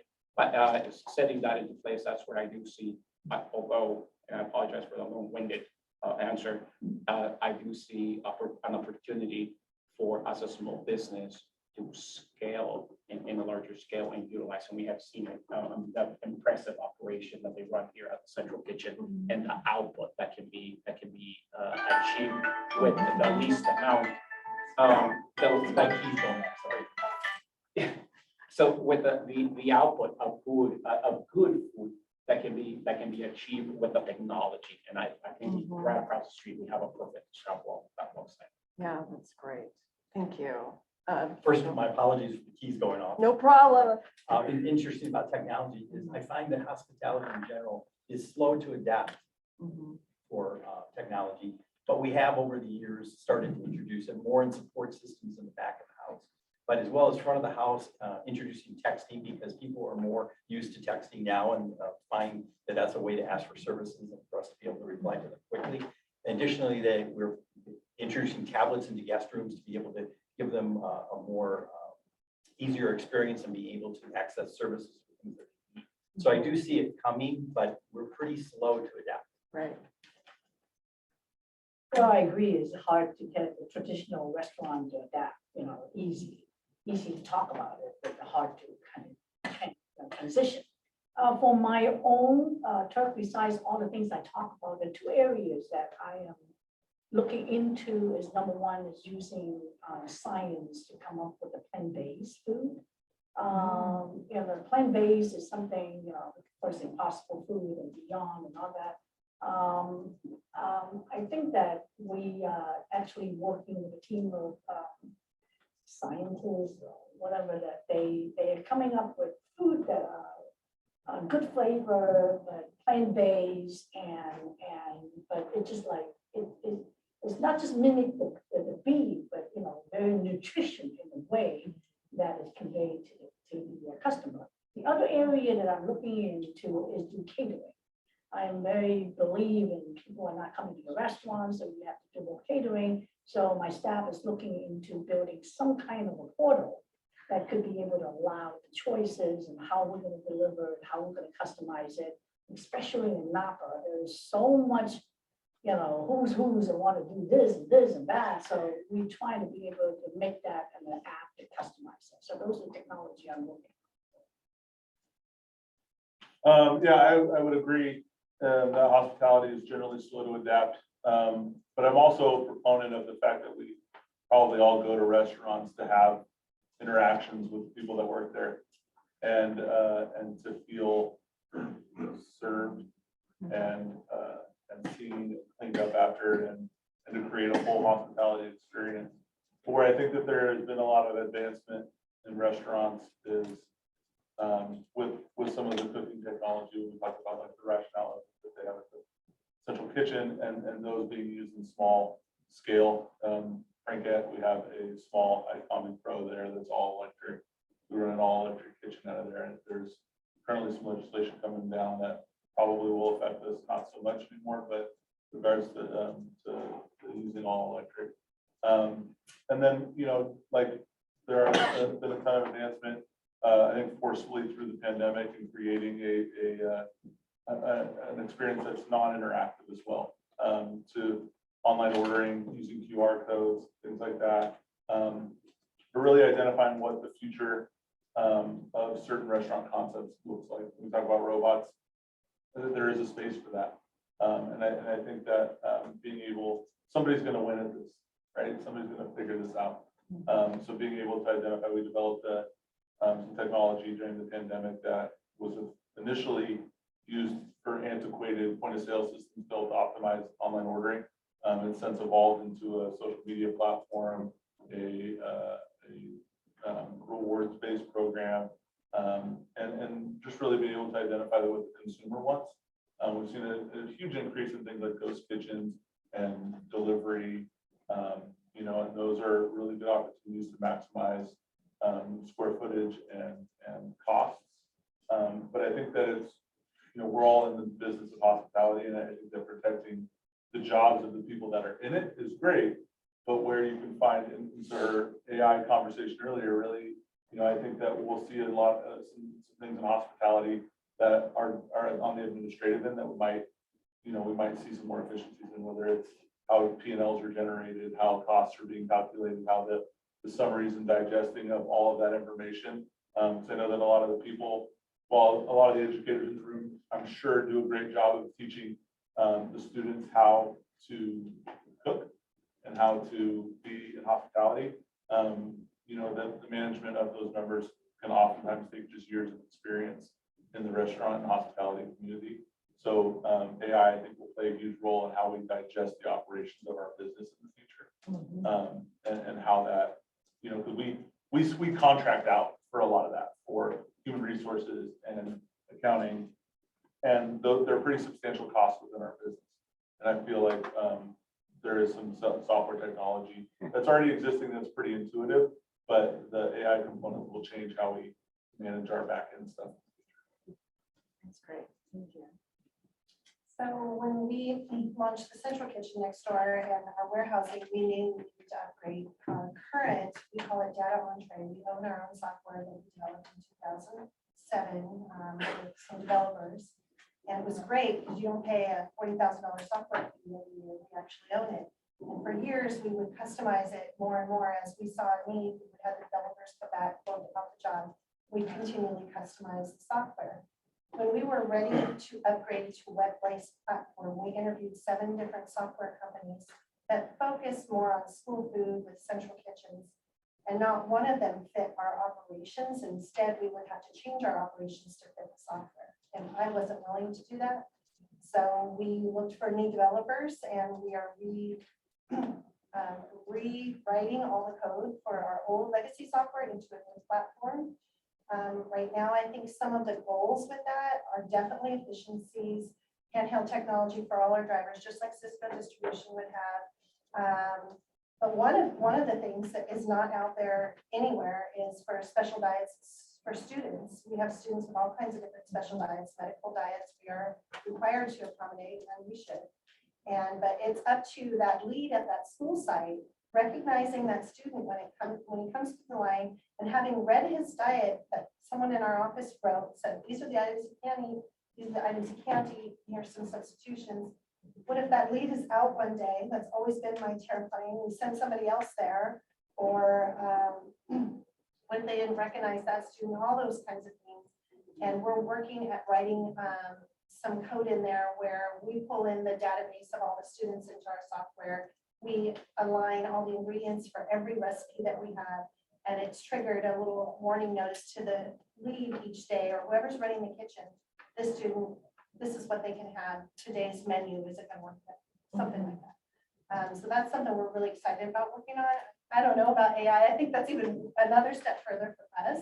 Although I've been hearing about AI and bringing it up. I'm like, I gotta teach me. But anyway, so yeah, I mean, all that equipment in our central kitchen, we're still learning. All of it has computers and all of it can be interconnected. We have a software called Wonderware that helps monitor all our temperatures for all of our cooking. So we have records that we can refer back to. So yeah, that's what we're up to right now. But yeah. For us, you know, our main goal is marketing. So it's been kind of surprising actually that there hasn't been, part of it is the cost of data is expensive, but we just partnered with economic development and transportation and us to do, to buy in on a product called Zartico. And they take like 30 different data points. There's a couple other products out there just like this, but one of them is visitor spending, so it's using your card. The other is geolocation. They get that from 250,000 apps.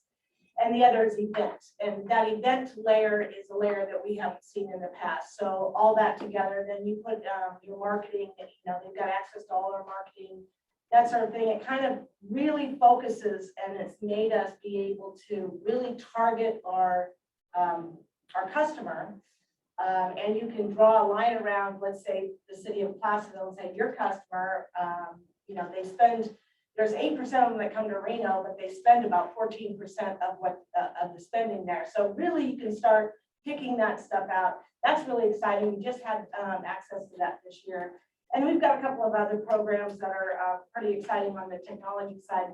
But then with regard to AI, so this opens up a whole different ball game, right? So what I see the most opportunity for us to begin with would be itinerary building. So you're just saying, okay, if you've got a group coming, anybody, just give them, I want wine, I'm going to do Placerville, I want Highway 50, whatever it is, they build it, and then you massage it just a little bit. Instead of, in the past, we've had staff create itineraries, localized based upon whatever that need is. So there's a lot of opportunity with AI in our space. The outdoor efficiency. Right. Wow, thank you. And I'm going to, on number 3, I'm going to start in the center. I'm going to go with you, Brad. Other than technology, are there additional trends or changes to your business you anticipate in the next 3 to 5 years? And do you see these new practices impacting skills or certifications needed for employment candidates? So just so you know, there was a certifications question in that last question too, and I wasn't pressing on that, but I was like, I think we can just hit it harder on number 3. So other technologies or additional trends, and do you see that impacting certifications needed for employment candidates? Yeah, I think that, like kind of alluded to, I think that the cost of employment is getting more, right? And especially in smaller restaurants, food service has not always been traditionally a well-paying position. Oftentimes, you know, as much as it's hard to say as an operator, it's easy for me to say that that's because of the price that people are willing to pay for their dinner. You know, so there is, I think, oftentimes a real education part that has to happen across the board with restaurant, specifically back to the house employees, but front of the house employees being able to convey the message of where their food's coming from and what it, you know, what we're doing with it and why the value of our restaurant is different from the others. And then really using our network here in Sacramento, just like Central Kitchen does, to procure and rethink the cost of food locally and how we can better support our local economy. You know, and really ingraining that into our staff, you know, teaching them, instilling the passion in them of the region that we live in.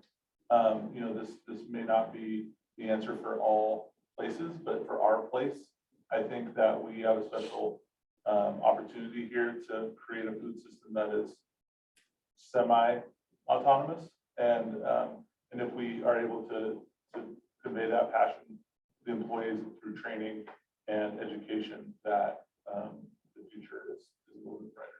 So you're imagining that's something you've been looking at for in candidates or an interest, you know? I think that from a certification point, yeah, we want people that are kind of already educated a little bit on just food and nutrition in general. And then also people that are at a place where they are willing and wanting to take on some on-the-job training in that department. Right. Excellent. I'm gonna go with this. And I think for us, the certifications we're finding we need more and more are equipment specialists that know how to repair equipment. So we are not, and a lot of this equipment has now technology too. So they're not just your regular commercial appliance repairman.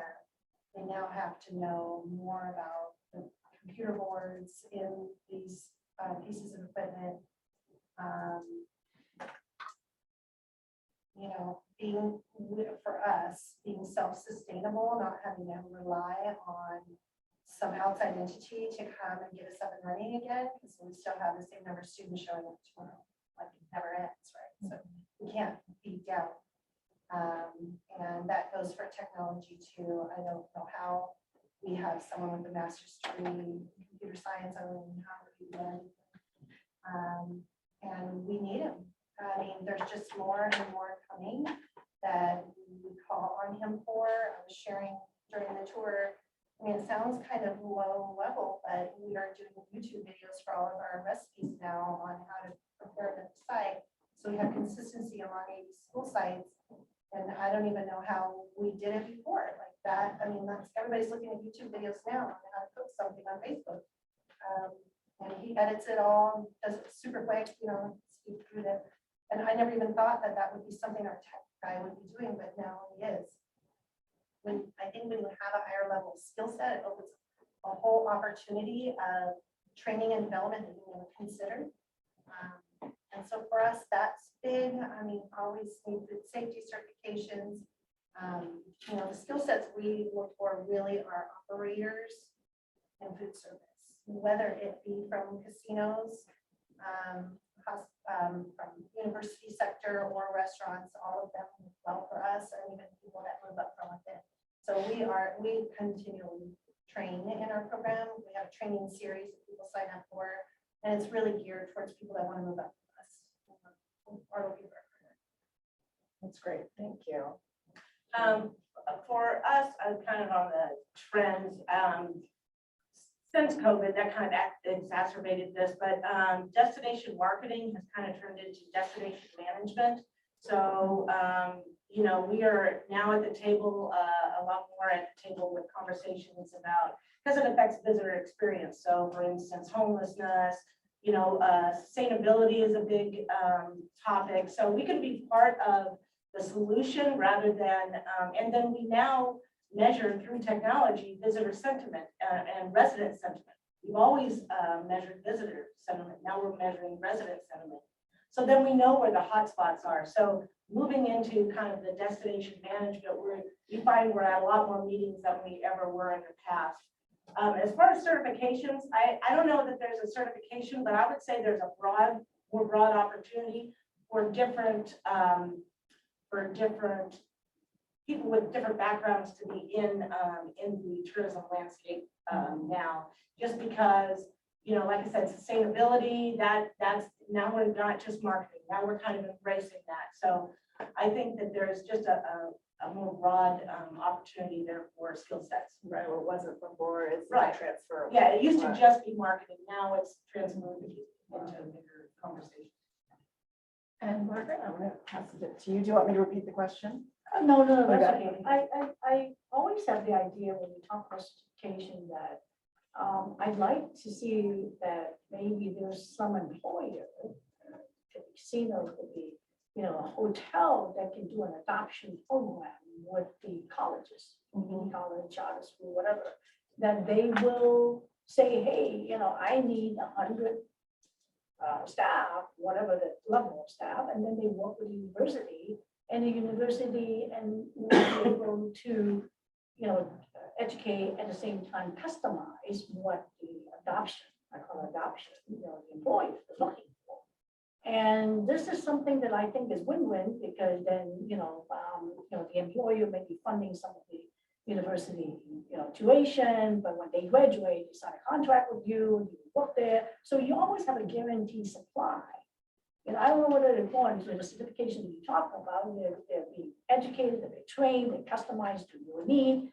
And in technology side, we have that kind of program, but I haven't seen that in the culinary side. You know, we work with the CIA on that, and I think that it's not just the chef, it's also a lot of them, the operators, you know, the basic help that you need.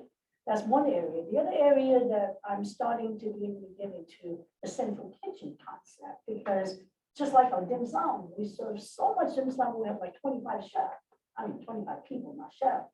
That between the two restaurants, that is just, you know, a lot of work. So now I'm thinking about getting a central kitchen, not only I serve my own restaurant, but also doing some, dim sum special that could sell to the box store, you know. So those are the ideas, the trends that I'm thinking of. Wow, that's great. Well, the casino business, we have like 3,500 slot machines. So there's such a need for technicians to come in and be able to fix those machines. So partnering with a college that offers those type of robotic programs, that kind of technology, as well as we have emergency medical technicians that we need to be on the floor. We have a certain requirement of number we have to have. So those certifications are necessary. But just in general, computer literacy, in almost every job is touched now because they have some type of app they're working with or they're going to be introduced to. So it's important that they have a good embracement of technology. Growth mindset. Yeah. Juan? Well, I think,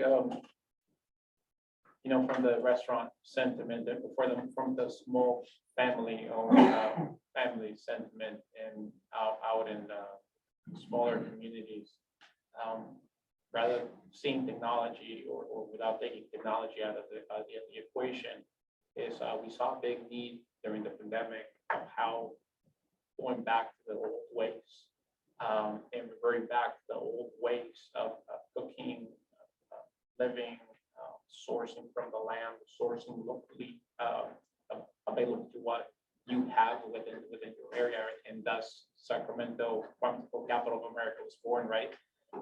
but really living a lot of those principles and going back to exploring the agritourism aspect that exists in creating crafted experiences to guests and individuals that come from near, far, and everywhere, and obtaining the different experiences, but also the knowledge required.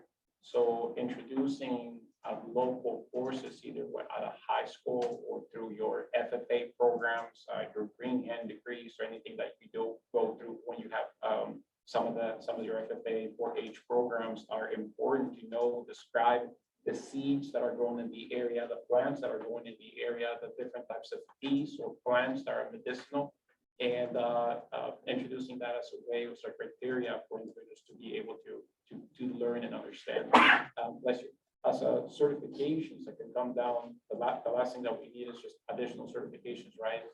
For our mandates that can come in. But if something is helpful, beneficial, where a person can actually benefit, doesn't matter where you are, I would have to say, or I would go out and say that like a nutrition and health related certification in order to understand the benefits, or at least have that knowledge that the benefits that either some medicinal plants or grains and attributes of knowing that the gluten-free, especially as all different allergies, do mass manufacturing and everything consolidated in one place can have as an effect, right? So probably I would have to say if any type of certification could be explored. That one thing that I can think of for now would be on the health and nutrition side that could actually benefit that individual and impart that knowledge on an individual, even though you don't have that certification, you have the knowledge available to you.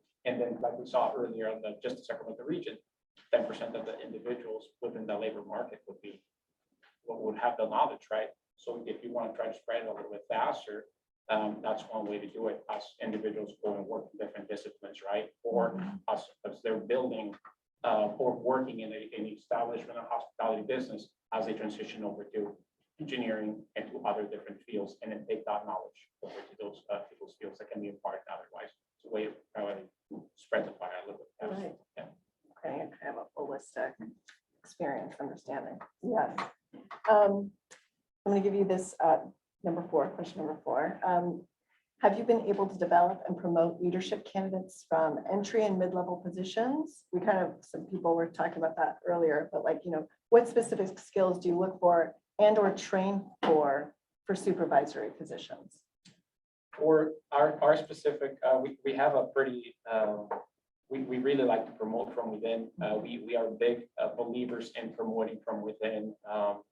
We're not afraid of it, although it's really hard with employing individuals and bringing someone who is what we call green to the table, or young individuals to the table. We see opportunities with individuals to be able to be molded into the establishments that we have. We do love, we're a small establishment, a small restaurant, so creating a culture within our restaurant and our operation, and being what I would say somewhat unique to the products that we sell. We source directly from a lot of different of our suppliers, our farmers. We have a relationship with a lot of them, and knowing the first name when individuals come in, right? And that's how we see an opportunity for individuals to be able to grow into a supervisor or a management position, is when they have the skills and the willingness to learn the ingredients that we're sourcing, mention the different ingredients that we're sourcing, because it creates a local impact, not only in our community, but throughout our area. And it also continues to bring support those local farmers from we believe that we have a direct relationship with, right? If they don't exist, we don't exist. So our staff and our co-workers are extremely important to our operation, and we compensate that with,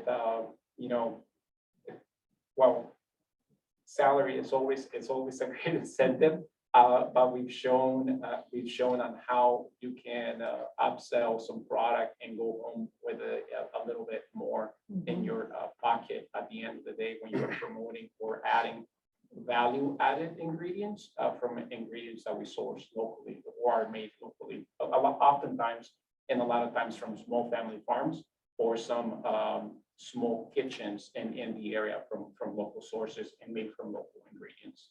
Yeah, so we'd like to just promote from within. We're big believers of that, and we have a lot.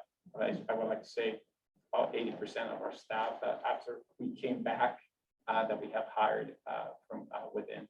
Then go. Yeah, small operation though, like I said, but I think that model, of course, can be replicated with larger scales than 3,500. Right? Yeah. So it's easier said than done. So we're fortunate enough that we are able to do a lot of internal promotion. But when we further find the gap is that many of them are not prepared when they get into those first level supervisory positions. And so we're working on programs to create growth programs to teach people the soft skills that they need in order to manage other people efficiently and be able to get the work done through them. And also how to coach them and praise them and incentivize individuals. And so that's our next big undertaking, is to really develop much more of a broader program to help those people be successful so they can grow up and to be future leaders also, but then also take individuals that are joining the organization and allow them to attend these classes as well, so that they can be prepared for when they want to apply for these different supervisory positions and get the opportunity. Yeah, that's great. Yeah, promoting internally definitely that's the key. But, in our businesses, there's still going to be a lot of turnover because somebody can steal somebody. So the two tactics that we always use is, always create some training program. And, we just like, give them some benefits, actually I'm taking my 30 staff from my U-Haul restaurant. We closed the restaurant for 3 days. It's just to take them to Napa to play for 2 days. I said, even the dishwasher, I don't give you a dishwasher, you are the manager. We're all bonded, and we found out this is very, very helpful. Everybody bonded and they're very happy. The second thing is I'm a big believer of offering the employee a chance to the ownership of your company. So a number of my companies, we have this ESOP plan. Not that I'm saying the restaurant is, but when you get into the higher management people, we do offer some special. The opportunity if you sign up, you can earn your equity, a certain percent per year, 10 years, 5 years. So I found that to be very good. They die hard to sell you. They became one of the owners. Yes. Yeah, I would agree with that sentiment wholeheartedly. Both of the chefs at Cannon and Franket have both been with our company since we opened Cannon in 2017. One of them, Chef at Franket, Elena, she and her husband Jack are partners of ours. We've given them part ownership in the company, and they're part owners in the restaurant. And then Sean over at Cannon, he is currently in development stages of his own restaurant that will help him fund and pursue. I think that's obviously very important. We've been successful enough and lucky enough to have pretty minimal turnover from a restaurant perspective. Obviously, I think it would be higher than most other businesses and business models, but for a restaurant, we've been fortunate. Obviously, family meal and the things that we did during the pandemic, we were able to keep 100% of our staff working the entire time. And so those kinds of things, I think, benefits, retirement plans, fair wages, obviously, kind of thinking of a model to the gratuity model earlier, thinking of an employee's first model and how that really kind of gives them the ability to be ambassadors within your business and gives them the tools to whether they stay with our business forever or decide to move on and become a restaurateur. I worked for Patrick Mulvaney, right? And now I have restaurants. So there is always the opportunity to learn and just fostering that kind of environment, and not being an asshole. Right? Like, at the end of the day, right? We have to take care of our employees. It's the number one rule, right? Number one rule of family meal. It is, we just have to be able to take care of our employees because they're the ambassadors of our business. I think that goes for any venture that we have, whether it is family meal or if it's the restaurants or if it's our technology platform. or if it's, any other innovation that we decide to pursue through it, the employees have to have, everybody wants a chance to win, right? And so giving them that opportunity is the way to go. I mean, for us too, I mean, we really try to instill in our workforce, because we have a ton of turnover, about 200 3-hour workers. How do you keep a 3-hour worker? It's an actual great job. 98% of our workforce are women. It's a great job for a lot of women who want to get back into the workforce after leaving their kids. So we really tap into that. They can be home, get their kids off to school, go serve lunch potentially at their kids' school, which they would love. So we try to align where they're being assigned to what works best for their family. And as their kids grow and leave that school, they grow with us and they find a career track with us. And we also instill in them, this isn't just a paycheck or a career track, you're actually doing kids a paycheck. And it works. I mean, I care about that. That we have kids that don't get a decent meal at home on weekends. And we're potentially the best meal they've ever had. And that drives me personally. And I think because it drives me, it drives a lot of our team too. And so I think it's important that my teams see their colleagues moving up with us, because they're like, wow, that could be me, I could do that job. Our buyers and our specialists, our menu developers are all from our sites. The gal that oversees our food truck from our sites, I found out she was a sous chef in San Francisco and had great culinary skills. She had worked for us for 5-6 years. I never knew that. So it's very important to me that all my supervisors, you know their background, you know their skill set, who's the next up and comer. When somebody retires tomorrow, who's ready? Who are you training for that next step? And so we have a training series. We duplicate it every year. We add more classes. We all teach different classes. I teach them. I teach interviewing skills and how to move up. And I literally spend an entire hour teaching staff that attend what we're looking for, so that they know, oh, that's what I need. That's what Diana's looking for. And it works. And all of us have different classes that we teach, and they're full. They get professional growth credits when they attend a class. They don't get paid for it. They get professional growth credits when they earn enough professional growth credits to get more on the paycheck. So there is incentives to go to classes, but you have to go to a lot of them and keep learning and growing. That's what we're doing. And it's working for us. I do think it's important to bring in outside influences as well, because like our assistant director, Kelsey, came from California Department of Education. She really helps us with the compliance side of things. She does all the trainings on compliance. She's an expert at that. To have a different expert in different fields, it is important for our organization.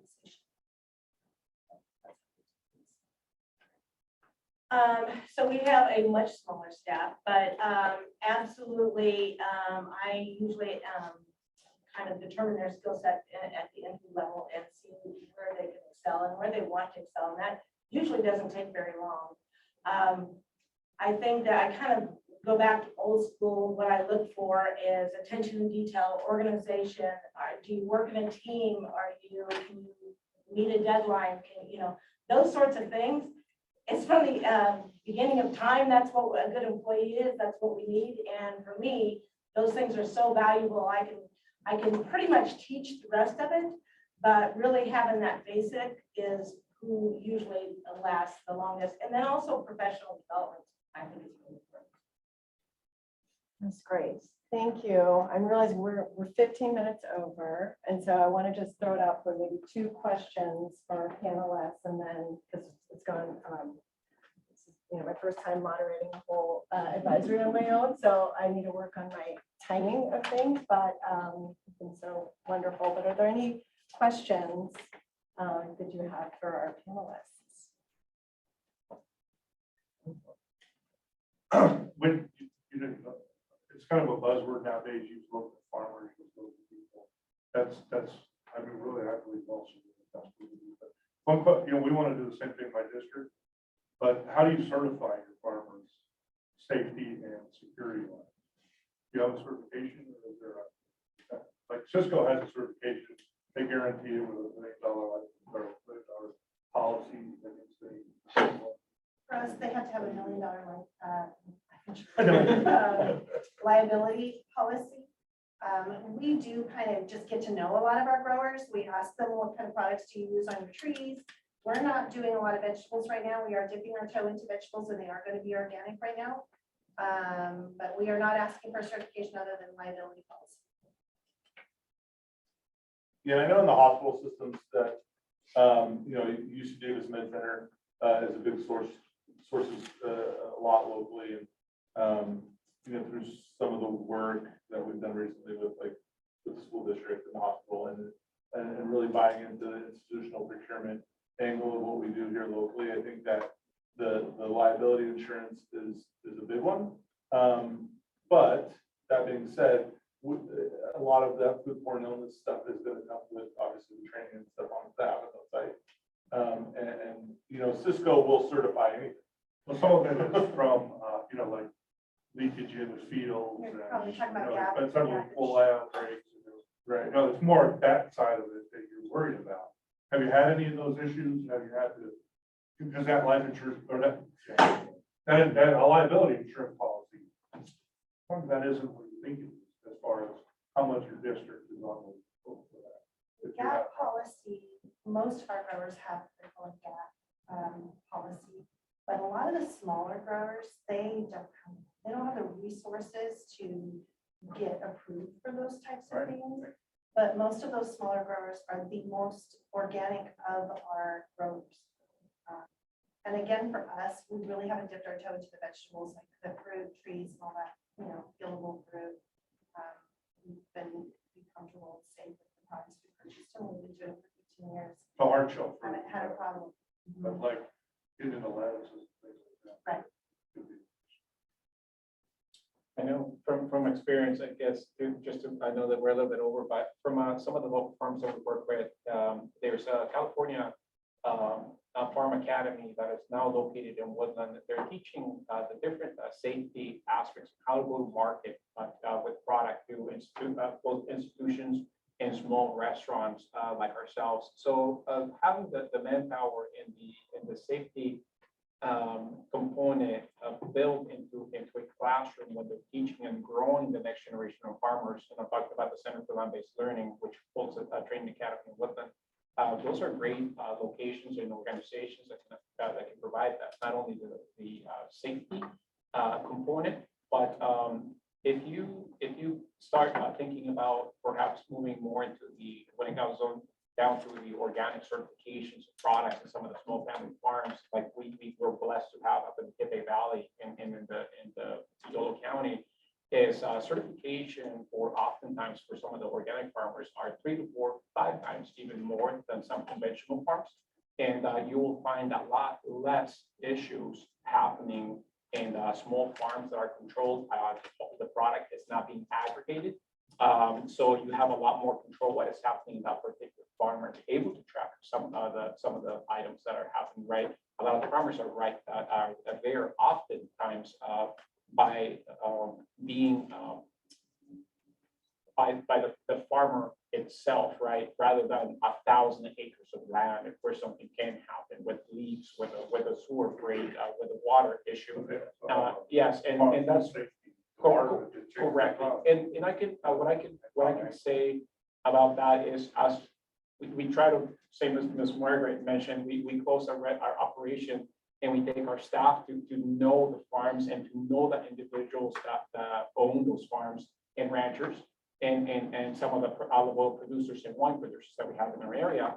But being able to know those, not only knowing those individuals on a first name basis, but being able to see their practices and their facilities, which are always open, just like the central kitchen is, right? So it reminds me very much of a farm where you see the cleanliness that is happening in here, the safety component that is placed into the food, because we know that the demographic where it's going could be a vulnerable demographic, perhaps, and understanding that. And I can't speak for everyone. I can tell you that the practices that are placed often on the organic producers are 3 to 4 times as many as some of the conventional foods that we often buy, and perhaps don't always raise our hands and ask those questions, right? But and it's I'm not being biased biased, it's just what we've seen in our area in my small limited school. And I think anybody's gonna say that procures at volume locally with all the buzzwords, it's not easier. It's hard, it's way harder. So the fact of the matter is if you wanted to do that in your school, it would take all of it. You know, and if that, you know, it's very easy to order for this stuff. We're a little ways along it, but it's more regulatory. And, you know, school districts get sued like that. You know, they get sued all the time. Almost every day a lawsuit comes along. It's just a matter of how government is run. So that's why that kind of protection is extremely important to us, not necessarily the trust of the farmers or the quality they put out or the level, you know, of course, you know. I think this might be that we might have gone off track of the training and the certifications, and it is 20 past 1. We have so- one more question over there. Oh, we do, okay. So, I think there's a number of us here who work with youth and college level students. And so my question is more about a vision for a pipeline. So much of my students who are in the industry, you know, by the end of 11th grade, they're working in fast food, but my graduates who've made their way up in local restaurants, they've found their way in on their own, and all credit to them for that. My question is there discussion or thoughts about some sort of centralized pipeline? So like the Builders Association, the Construction Trades Associations, they're getting students signed in and on the job. Is there any vision that would work across large and small employers within the region that the districts and we, the educators, can plug into to get people at the central kitchen, to get people at the casino, to get people at the local restaurants? That's a good question. Yeah, Here you can ask right now. yeah. So that's Actually, Roseville Chamber of Commerce partnered with the American Chamber of Commerce to create what they call a talent pipeline management academy. And we're attending that right now, working on it for the hospitality and the culinary to identify crucial jobs that are critical to fill in the future and be able to work with educators to make sure that we're working with the employers, and it's more employer driven to make sure that you're fulfilling what it is that we're going to be actually needing and requesting of these applicants. And we've built a technology, into our technology platform restaurant, we've built in some sort of recruiting opportunity. I think that the real, you know, like you mentioned, some of the associations and unions that might be able to aggregate a lot of the people coming out of schools, that sometimes is more difficult for smaller family run restaurants versus institutions. But I think the short answer is we'll take them all. Yeah. California Yeah, I Restaurant Association, a ProStar program, you don't know about that. But it's something entering pipeline jobs. The other one is FCCLA. It's like our FHA, you know, that's Family Career Community Leaders of America. It's the new FHA. You know, they don't use it. But those are two organizations. One's run by the Department of Education and one is run by the Restaurant Association. So ever hear us call it? Hey. that's a good thing.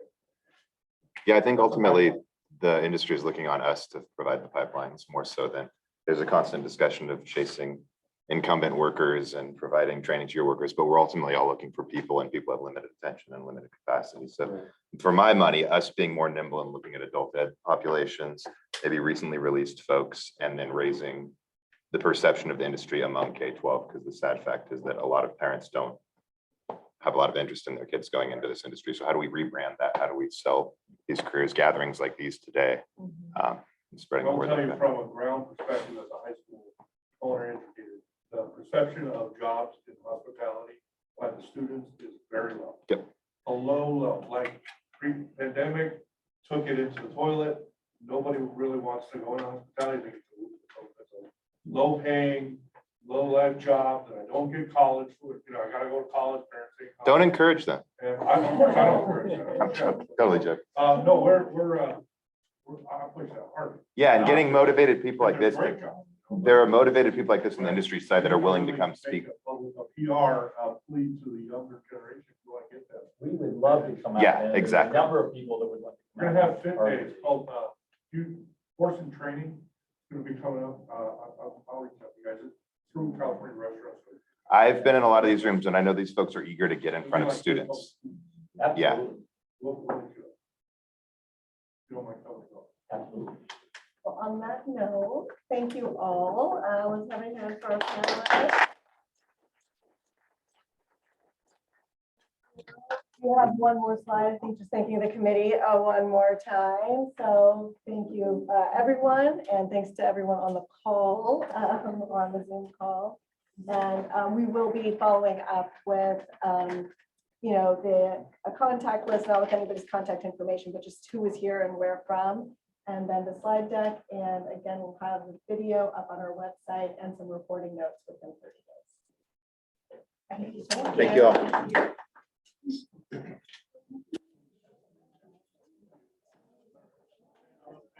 Sorry, I don't want to 5 minutes. I don't want All right, thank you.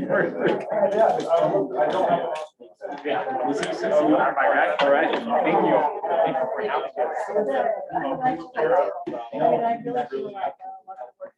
I'm Josh. Nice to meet you. On the Zoom, yeah. to.